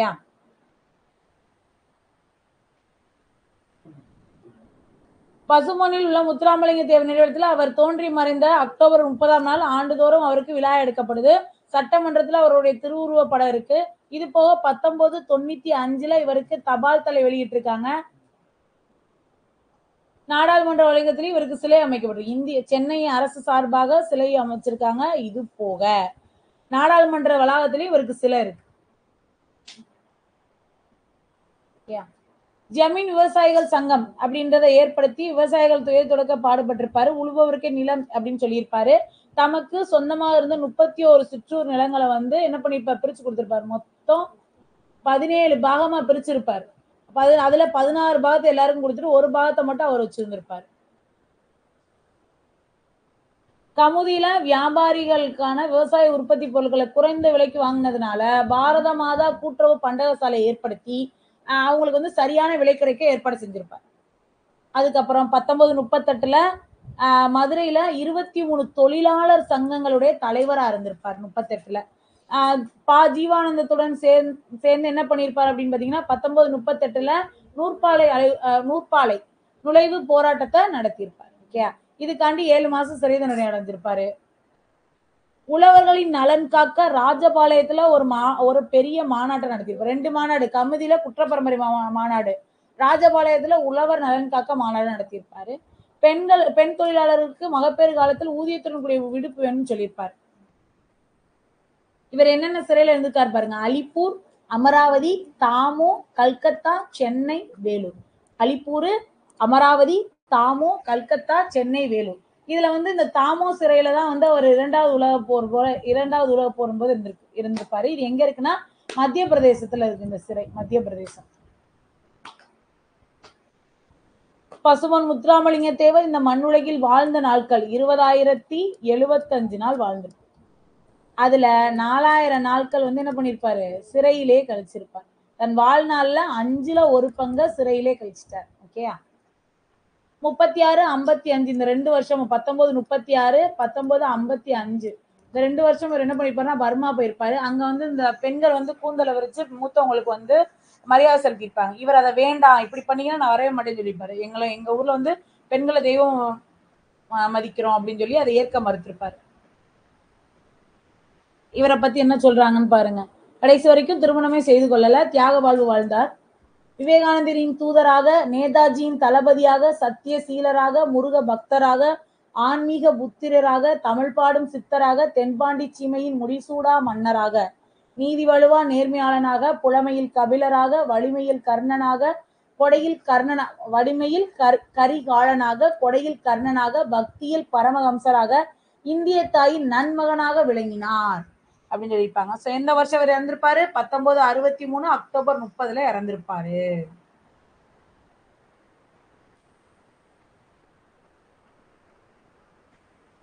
முத்துராமலிங்க தேவருடைய முதல் உரையாடல் எங்க? சாயல்குடி. 3 மணி நேரம். விவேகானந்தருடைய பெருமை. நடத்தின இதழ் நேதாஜி, இது ஒரு வார இதழ். தேசியம் கத்தா செம்மல் திருவிக்கா.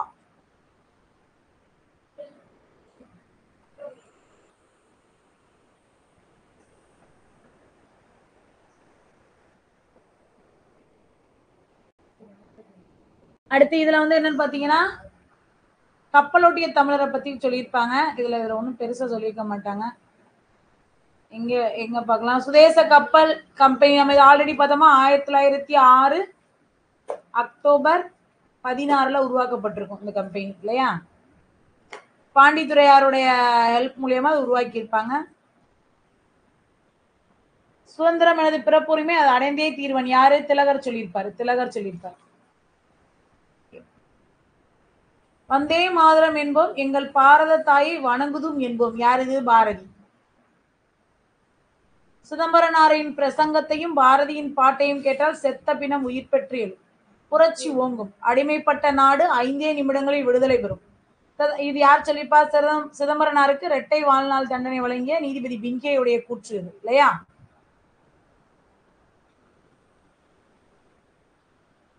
இவர் பாருங்க என்னென்ன கோவை சிறையிலையும் கண்ணனூர் சிறையிலையும் கொடுமணி செஞ்சிருப்பாரு.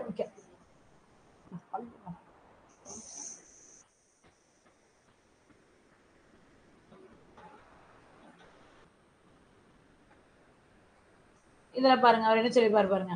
என்னுடைய துயரத்தை மாத்துனது செந்தமிழ் அன்றோ, கைத்தோல் உரிய கடும்பணி புரிந்த போது என் கண்ணீரை மாற்றியது கன்னி தமிழ் என்றோ அப்படின்னு சொல்லியிருப்பாரு. ஓகேயா. வள்ளல் பாண்டிதுரையோட உறவு கொண்டு தமிழ் நூல்களை கற்றேன் அப்படின்னு சொல்லியிருப்பாரு. ஓகேயா. தொல்காப்பியத்தை படித்து தொல்லையெல்லாம் மறந்தேன். இதெல்லாம் பெரிய விஷயம். தொல்காப்பியத்தை படித்து தொல்லையெல்லாம் மறந்தேன், இந்நிலையை கற்று இன்னல்களை வென்றேன் அப்படின்பாரு. ஆங்கில மொழியில ஆலன் அப்படின்றவர் எழுதின நூலை என்ன பண்ணிருப்பாருன்னா மனம் போல் வாழ்வு அப்படின்னு தமிழ்ல மொழிபெயர்த்திருப்பார். மனம் போல் வாழ்வு. இதுல ஆங்கிலத்துல ஆலன் என்பவர் எழுதிய மனம் போல் வாழ்வு அப்படின்னு நூலை தமிழ்ல மொழிபெயர்த்திருப்பாரு. இவர் வந்து இளைஞர்கள் எளிதில உயர்ந்த நூல்கள்ல கண்ட உண்மைகளை இளைஞர்கள் எளிதில் அறிந்து கொள்ளும்படி மெய்யறிவு மெய்யறம் அப்படின்ற சிறு நூல்களை ஏற்றிருப்பார். என்னென்னது? மெய்யறிவு மெய்யறம் அப்படின்னு 2 நூல்களை எழுதியிருப்பார். ஓகேயா. அவ்வளவுதான். இதுல வேற என்ன? பாய காண்பது சுதந்திர வெள்ளம், பணிய காண்பது வெள்ளையர் உள்ளம் அப்படின்னு இவர் கடற்கரையில பேசுற மாதிரி எழுதியிருப்பாரு. இதை யார் எழுதியிருப்பாருன்னு பாத்தீங்கன்னா ராபி சேதுபிள்ளை. தமிழறிஞர், எழுத்தாளர், வழக்கறிஞர், மேடை பேச்சாளர் என பன்முக திறன் கொண்டவர்.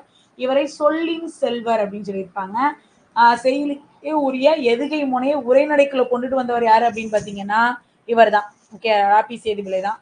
இவருடைய நூல் தமிழ் இன்பம், இது வந்து சாகித்ய அகாடமி விருது பெற்ற நூல். முதல் சாகித்ய அகாடமி விருது பெற்ற நூலே வந்து தமிழ் நூல் தான். அதுவும் இவர் எழுதின இந்த தமிழ் இன்பம் தான் முதல் சாகித்ய அகாடமி விருது பெற்ற நூல், முதல் நூல். ஆற்றங்கரையினிலே கடற்கரையினிலே தமிழ் விருந்து, தமிழகம் ஊரும் பேரும், மேடை பேச்சு, இதெல்லாம் இவருடைய. ஆற்றங்கரையினிலே கடற்கரையினிலே தமிழ் விருந்து, தமிழக ஊரும் பேரும், மேடை பேச்சு. இது வந்து கடற்கரையினிலே அப்படின்ற தலைப்புல எழுதியிருக்காரு. வழக்கு வழக்க வந்து ரெண்டா பிரிப்பாங்க. இயல்பு வழக்கு, தகுதி வழக்கு. இயல்பா இருக்கிறது இயல்பு வழக்கு. தகுதி வழக்கு அப்படின்னு பாத்தீங்கன்னா நம்ம வந்து அதை மாத்திக்கிட்டோம்னா தகுதி வழக்கு. அதை மூணா பிரிக்கிறோம். இயல்பு வழக்கு, இலக்கணமுடையது, இலக்கண போலி, மருவு. எந்த மாற்றமும் இல்லாம அப்படியே பயன்படுத்துறோம், இலக்கணத்தோட பயன்படுத்துறோம், இலக்கணமுடையது. இலக்கண போலி மாத்தி பயன்படுத்துறோம்னா இலக்கண போலி. அதாவது மாத்தி இருந்தாலும் ஏத்துக்கிட்டோம்னா இலக்கண போலி. இப்போ ஃபார் எக்ஸாம்பிள் என்ன சொல்லலாம், கால்வாய். இதை நம்ம என்ன சொல்றோம், வாய்க்கால் சொல்றோமா, வாய்க்கால். அப்ப இதை அப்படியே மாத்தி சொல்றோம். அதனால இதை முன்பின்னாக தொக்க போலி அப்படின்னு சொல்லி சொல்றாங்க. மருவு, இப்ப தஞ்சாவூர் என்னன்னு சொல்றோம், தஞ்சை அப்படின்னு சொல்றோம் இல்லையா. இந்த மாதிரி மாறி இருக்கதான் மருவுன்னு சொல்றாங்க. ஓகே, அவ்வளவுதான், வேற ஒண்ணுமே இல்ல. தகுதி வழக்கு எடுத்துக்கிட்டோம் அப்படின்னா இடக்கரடக்கல், மங்களம், குழுவுக்குறி. இடக்கரடக்கல் அந்த இடத்துக்கு தகுந்த மாதிரி நம்ம வந்து பிற சொல்ல தகுதியற்ற சொற்களை மாத்தி சொன்னோம் அப்படின்னோம்னா இடக்கரடாக்கல். இப்ப என்ன சொல்லலாம், குழந்தை வெளியே போய்விட்டதுன்னு சொல்லுவோம், ஆய் போய்விட்டதுன்னு சொல்ல முடியாது, அதனால வெளியே போய்விட்டது அப்படின்னு சொல்லி சொல்லுவோம் இல்லையா. மங்களம், மங்களமற்ற சொற்களை மங்களமாக மாத்தி சொல்றது. செத்தார் அப்படின்னு சொல்ல மாட்டோம், என்ன சொல்லுவோம், இறைந்தார் இல்ல துஞ்சினார் அப்படின்னு சொல்லி சொல்லலாம். ஓகே, இயற்கை இதான்னு சொல்லுவோம். ஓலை திருமுகம், கருப்பாடு, வெள்ளாடு, விளக்கை அணை, விளக்கை குளிரவை, சுடுகாடு, நன்காடு அப்படின்னு சொல்லி சொல்றோம் இல்லையா. குழு உக்குறி. பொன்னை பரி அப்படின்னு சொன்னோம் அப்படின்னோம்னா அது குழு உக்குறி. ஆடைய காரை அப்படின்னு சொல்றது என்னது, குழு உக்குறி. அது ஒரு குழுக்கு மட்டுமே தெரிகிற மாதிரி இருக்கிறத குழு உக்குறி. அப்ப பரின்றது பொற்கொளருக்கு மட்டுமே தெரிஞ்சது இல்லையா. காரைன்றது ஆடைப்பார்கள் அவங்களுக்கு மட்டுமே தெரிஞ்சது இல்லையா. அந்த மாதிரி ஒரு குழு மட்டும் கோட்வேர்டு மாதிரி பயன்படுத்துறது வந்து குழுவுக்குறி அப்படின்னு சொல்லி சொல்றாங்க. போலி, அதாவது ஒரு சொல்லுல இருக்கக்கூடிய முதல் எழுத்தோ இடையெழுத்தோ இறுதி எழுத்தோ அதுக்கு பதிலா வேற ஒரு எழுத்து இடம்பெற்றிருந்தாலும் அதே பொருளை தந்துச்சுன்னா அது போலின்னு சொல்லுவோம். போலினா என்னன்னா போல இருத்தல் அப்படின்னு அர்த்தம். முதல் எழுத்து மாறி இருந்துச்சுன்னா முதற் போலி, இடையில இருக்கிற எழுத்து மாறி இருந்துச்சுன்னா இடைப்போலி, கடையில இருக்கிற எழுத்து மாறி இருந்துச்சுன்னா கடைப்போலி. இதை தவிர எல்லா எழுத்தும் மாறி இருந்துச்சு அப்படின்னா முற்றுப்போலி. ஆனா போலி எத்தனை வகைப்படும் கேட்டோம்னா 3 வகைப்படும் தான் சொல்லணும். ஓகேயா, பாருங்க, பசல் பை முதல் எழுத்து மாறி இருக்கு, அமைச்சு அமைச்சு இடையில இருக்க எழுத்து மாறி இருக்கு, முகன் முகம் கடைசியில இருக்கிறது மாறி இருக்கு. ஓகேயா, முற்றுப்போலி ஐந்து அப்படின்னு சொல்லணும்னு வச்சுக்கோங்க, ஐந்துன்னு சொல்லுவோமா அஞ்சுன்னு சொல்லுவோமா, அஞ்சு எல்லாமே மாறி இருக்கு. அப்ப இதனால இது என்னது, முற்றுப்போலி அப்படின்னு சொல்லுவோம். எழுவாய் பயனிலை செயபடு பொருள் அப்படின்னு எடுத்துக்கிட்டோம்னா எழுவாய் ஒரு தொடர்ல அமையக்கூடிய பெயர் சொல்லுதான் எழுவாய். அந்த பெயர் சொல் செய்யக்கூடிய வேலை பயனிலை, பயன் நிலை நிறுத்தும் இடம் பயனிலை. ரைட்டா. செயபடு பொருள், ஓகேயா, அது என்ன அப்படின்னா என்ன செய்யுது அப்படின்றத சொல்றதுதான் செயபடு பொருள். ஓகேயா, இப்ப மீனா கனகாமரம் சூடினார், மீனான்றது எழுவாய், சூடினான்றது பயனிலை. எதை சொல்றாங்க, கனகாமரத்தை சொல்றாங்க, அது செயபடு பொருள்.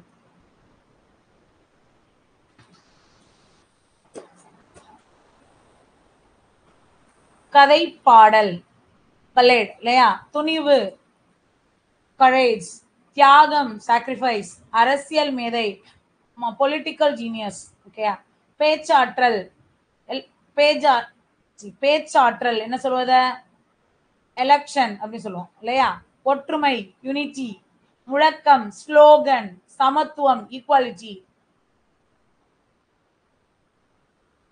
ஓகே, நம்ம 7th முடிச்சிட்டோம்.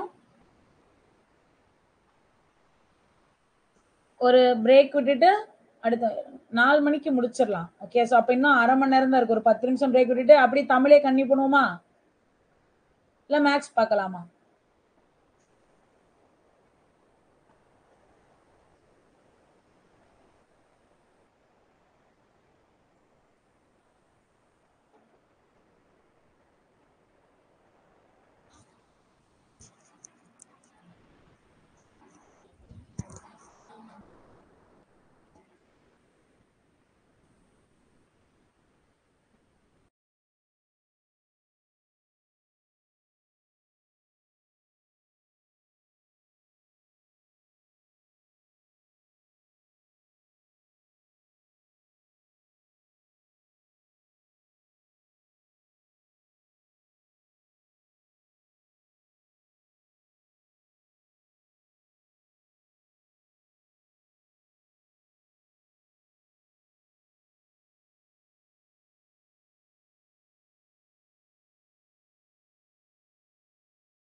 ஓகே, கன்னியூ பண்ணலாமா?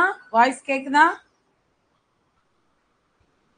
அப்படியே 8th தமிழ் தொடர்ச்சியா கன்னியூ பண்ணிடுவோமா?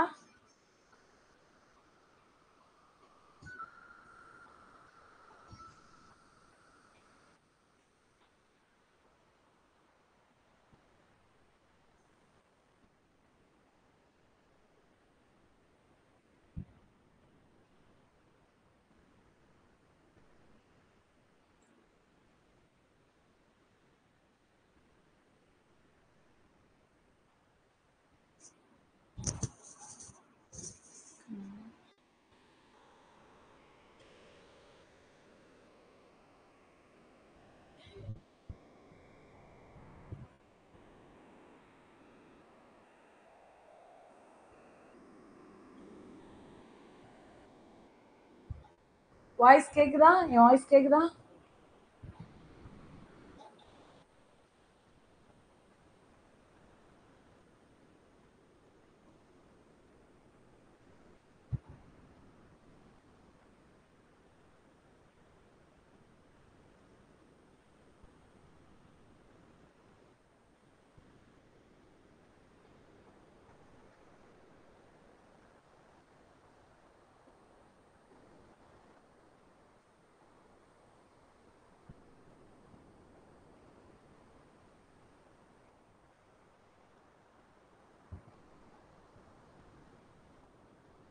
கன்னியூ பண்ணுவோமா?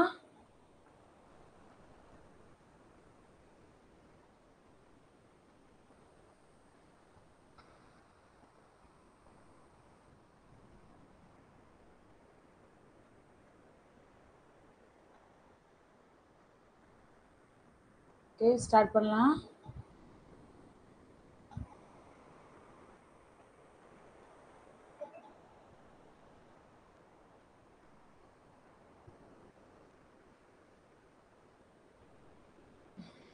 ஓகே, கன்னியூ பண்ணுவோம். கேக்குதா? என் வாய்ஸ் கேக்குதுல? தமிழ் மொழி வாழ்த்து.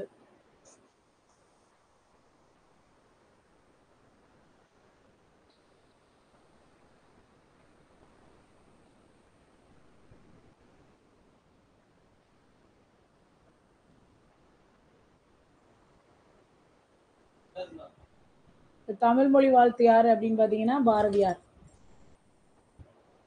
தமிழ் மொழி வாழ்த்து பாரதியார்.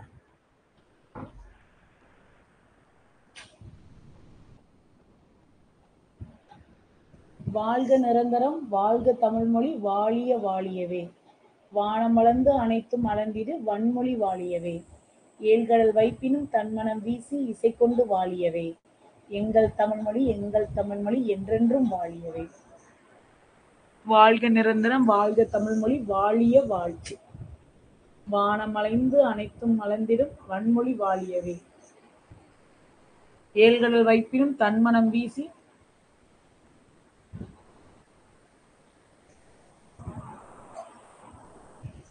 இசைக்கொண்டு வாழியவே. எங்கள் தமிழ்மொழி, எங்கள் தமிழ்மொழி என்றென்றும் வாழியவே. சூழ்களின் நீங்க தமிழ்மொழி ஓங்க துலங்குக வையகமே. தொல்லை வினைதரு தொல்லை அகற்று சுடர்க தமிழ்நாடே. வாழ்க தமிழ்மொழி, வாழ்க தமிழ்மொழி, வாழ்க தமிழ்மொழியே. வானம் அறிந்து அனைத்தும் அறிந்து வளர்மொழி வாழியவே. யாரு? பாரதியார். நிரந்தரம் காலம் முழுமைக்கும். வைப்பு நிலப்பகுதி. சூழ்களி சூழ்ந்துள்ள அறியாமை இருள். வன்மொழி வளமிக்க மொழி. இசை புகழ். தொல்லை பழமை துன்பம்.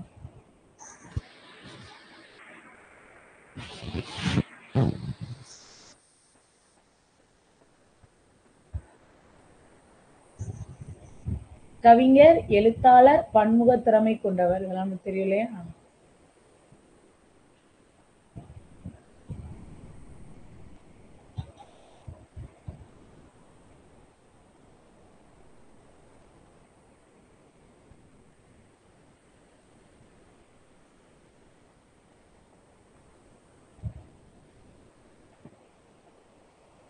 தி. சுப்பிரமணிய பாரதியார். இந்தியா விஜயா முதலான இதழ்களை நடத்தியிருப்பாரு. தந்திரியின் கதை, தராசு, இன்னொன்னு என்னது, ஞான ரதம். இது இவருடைய உரைநடை நூல் தான், ஞான ரதம். சீட்டுக்கவி எழுதியிருக்காரு. சீட்டுக்கவின்னு இல்லை, லெட்டரிங்ல கவிதை எழுதுறது தான் சீட்டுக்கவி. நம்ம லெட்டர் ரைட்டிங் எழுதுறோம், அதே கவிதை எழுதுறாருன்னா சீட்டுக்கவின்னு சொல்லுவாங்க. புரையடைகள் வசன கவிதைகளை இயற்றியிருப்பாரு. இவருடைய வசன கவிதை தான் வந்து பிற்கால புதுக்கவிதைக்கு முன்னோடியா இருக்கும். சிந்துக்கு தந்தை, செந்தமிழ் தேனி, புதிய அறம் பாட வந்த அறிஞன், மரம் பாட வந்த மறவன் அப்படின்லாம் பாரதிதாசன் இவரை புகழ்றாரு. இந்த பாரதியார் கவிதை தொகுப்புல இந்த தமிழ் மொழி வாழ்த்து இடம்பெற்றிருக்கு. தமிழ் மொழி வாழ்த்து எதுல இடம்பெற்றிருக்கு? பாரதியாருடைய கவிதை தொகுப்புல இடம்பெற்றிருக்கு.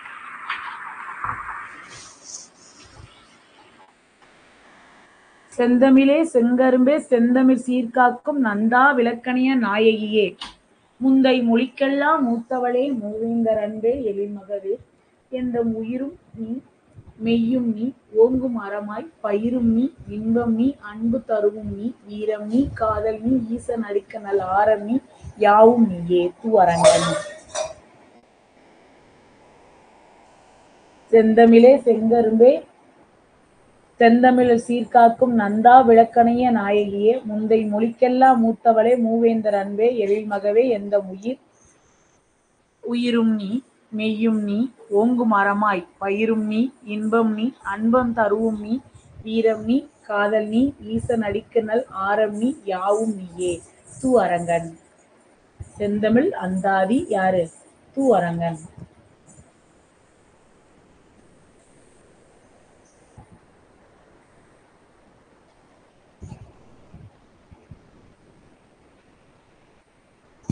மக்கள் வாழும் நிலப்பகுதியை குறிக்கும் சொல் எது? மக்கள் வாழக்கூடியது வைப்பு. என்றென்றும், என்று கூட்டல் என்றும், என்றும் கூட்டல் என்றும், என்றும் கூட்டல் என்றும். வாழ மணந்து, வாழம் கூட்டல் வானம் கூட்டல் அளந்து. அனைத்தறிந்து, அனைத்தறிந்து, இப்போ இத்து கூட்டல் உகரம் கெட்டும், இத்து கூட்டல் ஆத்தா, அனைத்தறிந்து. வானம் அறிந்து இல்லையா? தமிழ் மரபு. ஓகே, தமிழ் மரபுல என்ன சொல்றாங்க பாருங்க. நிலம் தீ நீர் வழி விசும்போடு ஐந்தும் கலந்த மயக்கம் உலகம் ஆதலின். இருதினை ஐம்பால் இயல்நெறி வழாமை திரிவு சொல்லோடு தலால் வேண்டும். மரபு நிலை திரிதல் செயலுக்கு இல்லை மரபு வழிபட்ட சொல்லிலான. மரபு நிலை திரிதின் பிரிது பெரிதாகும். இதுல யார் சொல்றாரு? தொல்காப்பியர் சொல்றாரு. ஸோ உள்ளது உள்ளபடி இருக்கணும், மாறி இருந்துச்சுன்னா அதுக்குரிய பயன் வந்து சரியா கிடைக்காது அப்படின்னு சொல்லி சொல்றாரு இல்லையா? செயலுக்கும் மரபுக்கும் உள்ள தொடர்பை பற்றி எதுக்குரியது? தொல்காப்பியம் கூறியது. எதுக்கு எதுக்குரிய தொடர்பை பத்தி? செயலுக்கும் மரபுக்கும் உள்ள தொடர்பை பத்தி சொல்றது எது? தொல்காப்பியம். ஓகேயா? செயலுக்கும் மரபுக்கும் உள்ள தொடர்பை பத்தி சொல்றது தொல்காப்பியம்.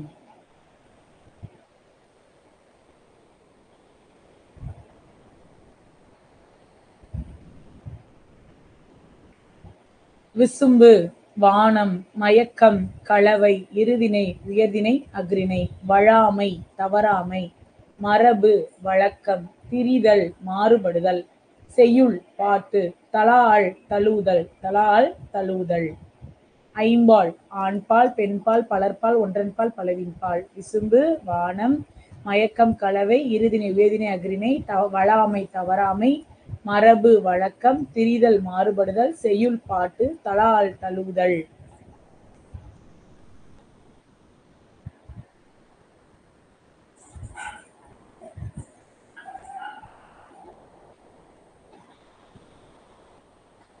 உயிரெழுத்துக்கள் நீண்டு ஒழிப்பதை உயிரிழபடை அப்படின்னு சொல்லி சொல்லுவோம். இதெல்லாம் நம்மளுக்கு தெரியும் இல்லையா?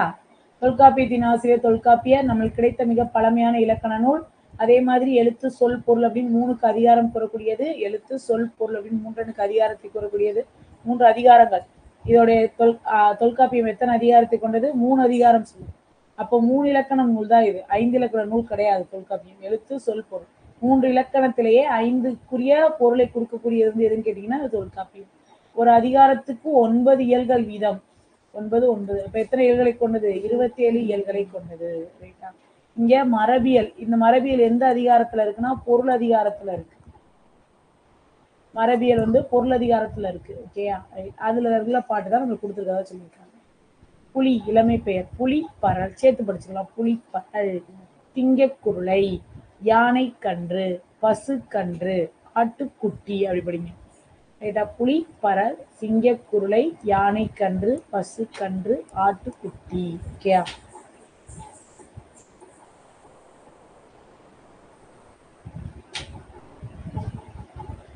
புலி உரும்பும், சிங்கம் முழங்கும், யானை குளிரும், பசு கதரும், ஆடு கத்தும். புலி உருமும், சிங்கம் முழங்கும், யானை பிளிரும், பசு கதரும், ஆடு கத்தும்.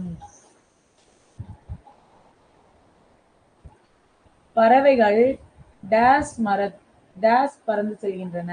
விசும்பில். இயற்கையை போற்றுதல் தமிழருடைய மரபு. இருதிணை 2 கூட்டல் திணை. ஐம்பால் 5 கூட்டல் பால்.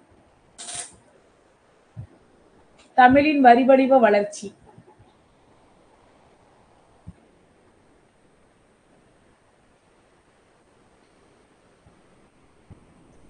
ரைட். இதுல வந்து முதல்ல என்ன பண்றாங்கன்னா, இந்த மாதிரி குறியீடு இந்த மாதிரிலாம் வரைகிறாங்களே, இதுதான் முதல்ல வரி வடிவத்துடைய முதல் நிலை அப்படின்னு சொல்றாங்க. தொடக்க நிலை இதுதான். எழுத்து வடிவத்தோட தொடக்க நிலை இந்த குறியீடுகள் தான் சொல்றாங்க. அதுக்கப்புறம் என்ன பண்றாங்கன்னா, ஒளியையோ வடிவத்தையோ குறிக்க பொருளின் ஓவிய வரி வடிவமாக இருந்துச்சு. ரைட்டா? ஸோ அப்போ வந்து குறிக்காமல் பொருளோட ஓவிய வரி. இந்த வரிய என்ன சொல்றாங்கன்னா, ஓவிய எழுத்துன்னு சொல்றாங்க. ஸ்டார்டிங்ல இருக்கிறதா ஓவிய எழுத்துன்னு சொல்றாங்க.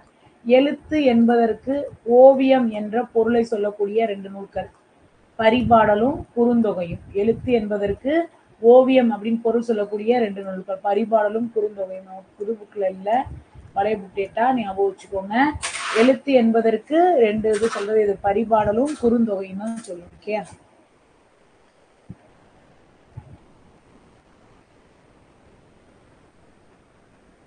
ஒரு ஒலிக்கு ஒரு எழுத்து அப்படின்னு ஒலி எழுத்து உருவாச்சு. கல்வெட்டுகள் உள்ள எழுத்தை பார்த்தோம் அப்படின்னோம்னா ஷா அப்படின்ற வடமொழி எழுத்து காணப்படுகிறது. ஷான்ற வடமொழி எழுத்து காணப்படுது. மெய்ய குறிக்க புள்ளி பயன்படுத்தல. எகர ஒகர குறில் நெடில் வேறுபாடு இல்லாம இருந்துச்சு.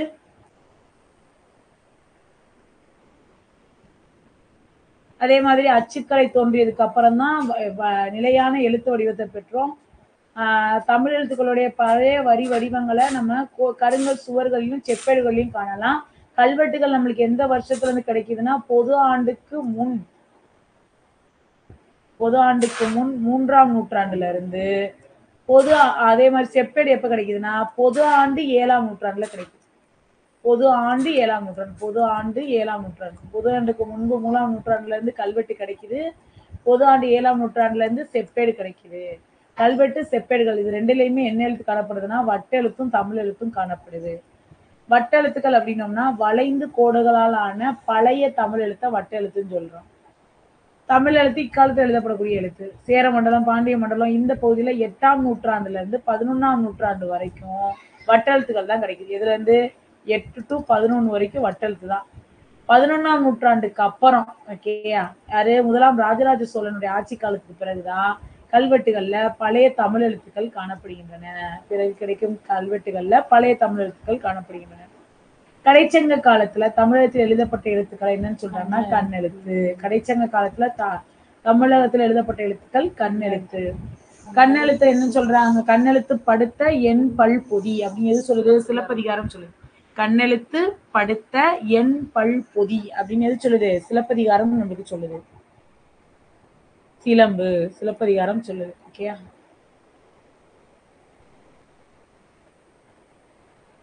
எழுத்துக்களில் ஏற்படும் மாற்றங்கள் எழுதப்படும் பொருளோட தன்மை, அளவு, உணர்ச்சி போன்றவின் காரணமாக அமைகிறது. கற்பாறை, செப்பேடு, ஓலை போன்றவற்றை எழுதுறாங்க. அதே மாதிரி தமிழ் மொழி எழுத இருவகை எழுத்துக்கள் வழக்குல இருந்துச்சு அப்படின்னு அதுக்கு எடுத்துக்காட்ட அறச்சொருள் கல்வெட்டு இருக்கு. 2 வகை மொழிகள்ல இருந்துச்சு அப்படின்றது எடுத்துக்காட்டு என்னது? அறச்சொருள் கல்வெட்டு. இந்த கல்வெட்டுல தமிழ் எழுத்து இருக்கு, வட்டெழுத்தும் காணப்படுது. தமிழ் எழுத்தும் வட்டெழுத்து ரெண்டுமே கலந்து காணப்படுது.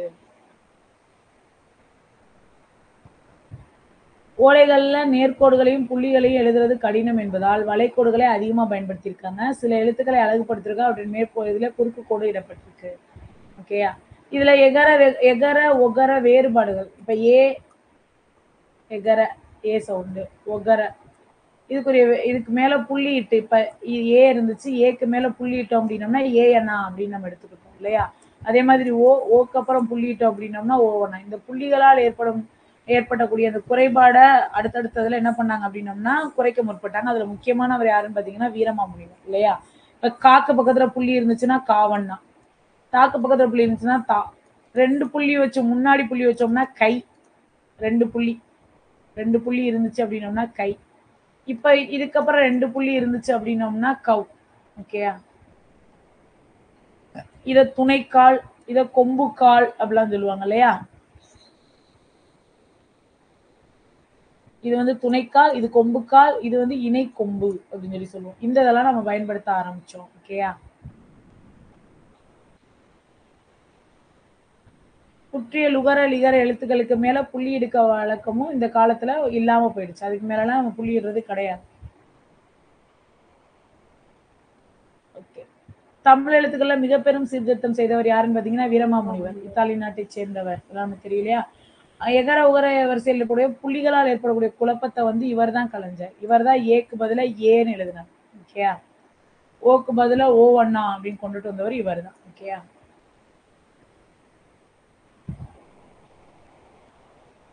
பெரியாரோட சீர்திருத்தம் 20ஆம் நூற்றாண்டுக்கு அப்புறம் இந்த ரால இந்த மாதிரி தான் இப்படி இருந்துச்சு அப்படின்னோம்னா அது நான் அர்த்தம். நம்ம அதுக்கப்புறம் இப்ப மாத்திருக்கோம்ல, இது யாருனாலனா பெரியாருனாலதான். நான் ராலா மாறினது பெரியாருனாலதான். அதே மாதிரி நை இப்படி எழுதியிருந்தாங்கன்னா இப்படி போட்டு இப்படி எழுதினாங்கன்னா லை, அது இப்படி மாத்தினது வந்து யாருன்னா பெரியார் தான்.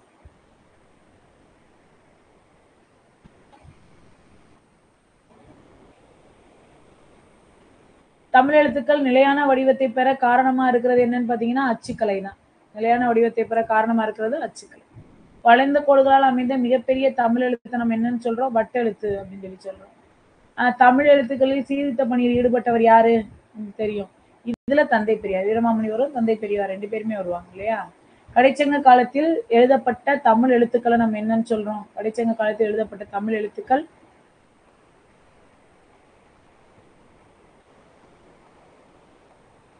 கண் எழுத்துக்கள் இல்லையா? எழுத்துக்களில் புள்ளிகளால் ஏற்படும் குழப்பங்களை கலைந்தவர் யாரு? புள்ளிகளால் ஏற்படும் குழப்பங்களை கலைந்தவர் வீரமாமுனிவர்.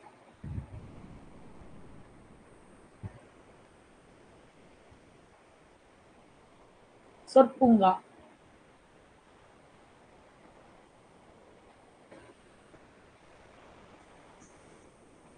நெல்லுல தமிழ்ல சொல் என்பதற்கு நெல் என்ற பொருளும் நெல் என்ற ஒரு பொருளும் உண்டு. சொன்றி சோறு இதெல்லாம் இதுல இருந்து வந்ததுதான். நெல்லுல பதர் இருக்கலாம், சொல்லுல பதர் இருத்தல் ஆகாது அப்படின்னு சொல்றாங்க. எல்லா சொல்லும் பொருள் குறித்தனவே. யார் சொல்றா? தொல்காப்பியர் சொல்றார். எல்லா சொல்லும் பொருள் குறித்தனவே தொல்காப்பியர்.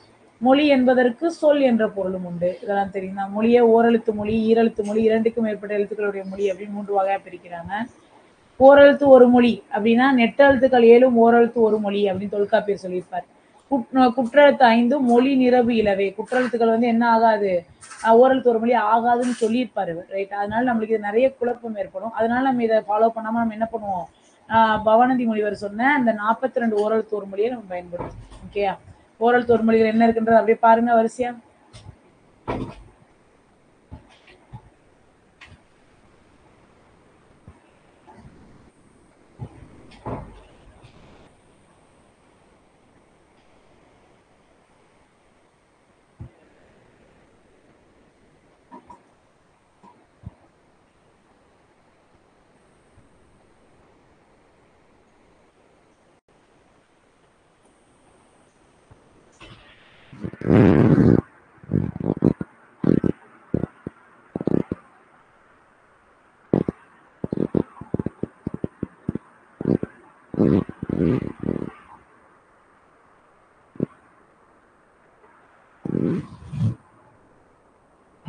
ஆ இ உ ஏ ஐ உ. இதுல மாமா மீமி மா மீ மூ மே மை மு. தா தி து பே தை. பா பூ பே பை பூ. நா நீ நோ நா நீ நே நை நோ. கால கா கூ கை கூ. சா சி தே சோ. இதுல வாவி வை வௌ. இதுல வந்து யா பாருங்க, யகர யா. இதுல வந்து நோ டூ. இது மட்டும்தான் ஓரெழுத்து ஒரு மொழியா சொல்லியிருக்காங்க. ஓகே. இதுல நோ டூ வந்து ஓரெழுத்து ஒரு மொழிகள் நம்ம சொல்லியாச்சு. யால இருந்து நிறைய எல்லா ஓரெழுத்து ஒரு மொழியில இருந்து நிறைய சொற்கள் விளங்குது. இங்க பாருங்க. ஆவும் மாவும் ஓரெழுத்து மொழி. அது ரெண்டையும் சேர்த்து ஆமான்னோம்னா காட்டு பசுக்கு ஆமான் பேராம். காட்டு பசுக்கு ஆமான்ற பேரு உண்டு. மான்றது மாநாடு, மாநிலம், இப்பெல்லாம் மான், ஞாழம், மாநிறம் இப்படிலாம் வந்துருச்சு. அரிமா, பரிமா, நரிமா அப்படிலாம் நம்ம சொல்றது உண்டு. விலங்கு அப்படின்றது மான்ற பொருள் நம்ம சொல்லுவோம். இதெல்லாம் நம்மளுக்கு தெரிஞ்சதுதான். ஓகே, அடுத்து இந்த இதில் நம்ம பார்க்க வேண்டியது ஆண் ஆவாயிருச்சு, மான் மா, கோன் கோ, தேன் தே, பேய் பே இருக்குன்னு சொல்றாங்க. ஏய் அப்படின்னோம்னா என்னன்னா கூடு அப்படின்னு அர்த்தம். ஏய் அப்படின்னோம்னா என்னோடு கூடு அப்படின்னு அர்த்தம். கூடு, பொருந்து, சேர் என்பது பொருள். ஏ என்பதை ஏ என வழக்குல உண்டுட்டாங்க. அம்பை ஏவு என்பர். ஏவுதல் அப்படின்றதுனா அம்பு விடுதல்னு அர்த்தம். அம்பு விடுதல். ஓகே, ஏவும் அம்பு ஏ என்றாகியது. அம்பு விரைந்து செல்வது போல சென்று உரிய கடமை புரியவன் ஏவலன். அன்பு விரைந்து செல்ற மாதிரி செஞ்சு உரிய கடமை புரியவன் யாரு? ஏவலன். ஓகேயா, அம்பு விடும் கலையே ஏகலை அப்படின்னு சொல்றோம். அம்பு விடும் கலை என்னன்னு சொல்றோம்? ஏ கலை அப்படின்னு சொல்லி சொல்றோம். அதில் வல்லவன ஏ கலைவன் அப்படின்னு சொல்லி சொல்றோம். ரைட்டா? ஏ வந்து என்னவா மாறிடுச்சு? ஏய் அப்படின்னு ஆயிரதா சொல்றாங்க. ஏ என்ன ஏ ஏவு அப்படின்றது வந்து ஏவாயிருச்சு.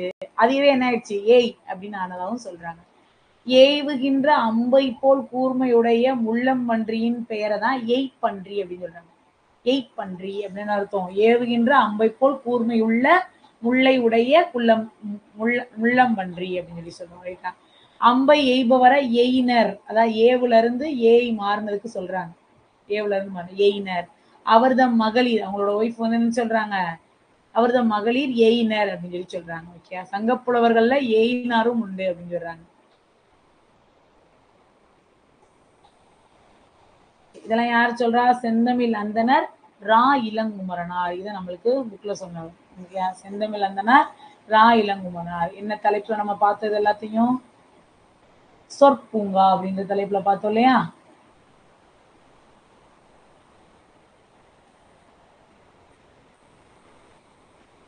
தமிழின் தனிப்பெரும் சிறப்புகள், அதுல சொற்பூங்கான்ற தலைப்புல நம்மளுக்கு இந்த பாடல் பகுதி பாடப்பகுதி இடம்பெற்றுள்ளது. தமிழின் தனிப்பெரும் சிறப்புகள், அதுல சொற்பூங்கா அதுல இடம்பெற்றிருக்கு. தமிழின் தனிப்பெரும் சிறப்புகள் சொற்பூங்கா.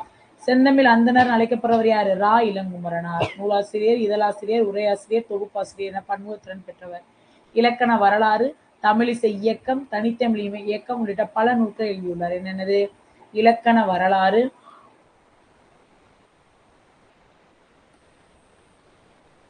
தமிழிசை இயக்கம், தனித்தமிழ் இயக்கம் அப்படின்னு பல நூல்களை எழுதியிருக்காரு. இவரோட நூல்கள், இவர் தொகுத்த நூல் என்ன? இவர் என்னது? தேவநேயம் அப்படின்ற நூலை தொகுத்துள்ளார் அப்படின்னு கொடுத்திருக்காங்க. தேவநேயம் அப்படின்ற நூலை தொகுத்துள்ளார். நூலை தொகுத்திருப்பாரு.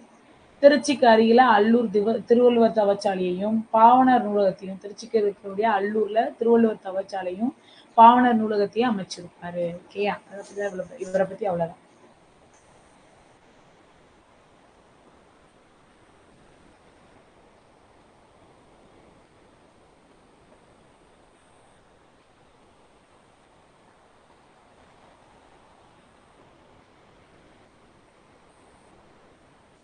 ஓகே, இந்த இந்த இலக்கணத்துல இருந்து நம்ம நாளைக்கு கிளாஸ்ல பார்க்கலாம். உங்களுக்கு ஏதாவது டவுட் இருக்கா? இந்த வரைக்கும் நம்ம பார்த்ததுல ஏதாவது டவுட் இருந்தா கேளுங்க. நாளைக்கு 10 மணிக்கு, நாளைக்கு வந்து மார்னிங்கே வந்து அப்படி பிரிச்சுக்கலாம். 1 hour மேக்ஸ், 1 hour தமிழ். அதே மாதிரி ஆஃப்டர்நூனும் 1 மணி நேரம் மேக்ஸ், 1 மணி நேரம் தமிழ் பிரிச்சுக்கலாம். ஓகேயா? அப்படி பார்ப்போம். நம்மளுக்கு கொஞ்சம் இன்ட்ரெஸ்டிங்காகவும் இருக்கும். இன்னைக்கு 7th முடிக்கணும் தான் கொண்டுட்டு போய் ஃபுல்லா தமிழே முடிஞ்சிருச்சு. நாளைக்கு நம்ம மேக்ஸும் தமிழும் கலந்து கலந்து பார்க்கலாம். டவுட் இந்த இந்த வீக்கோட நம்ம மேக்ஸ் தமிழ் முடிச்சிருவோம். உங்களுக்கு நெக்ஸ்ட் வீக்ல இருந்து கரண்ட் அஃபேர் இது எல்லாமே உங்களுக்கு ஜிஎஸ் எல்லாமே இருக்கும். ஓகேயா? வேற ஏதாவது டவுட் இருந்தாலும் நீங்க கேளுங்க.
Okay Narmada. Okay. Thank you.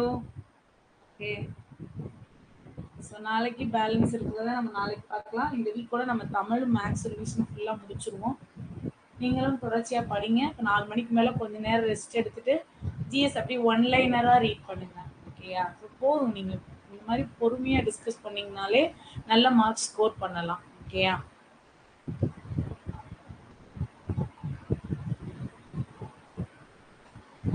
Okay. Thank you.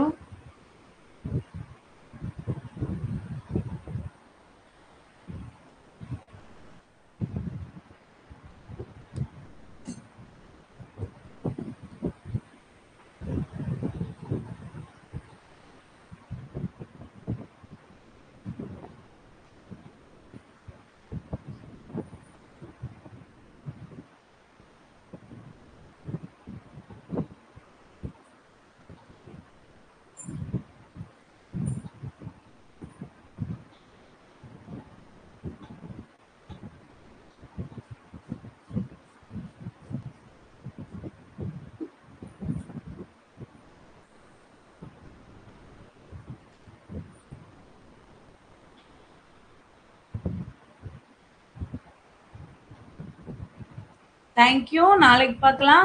இந்த மாரி பொறுமையா போனாலே போதும். நாளைக்கு பார்ப்போம். Thank you.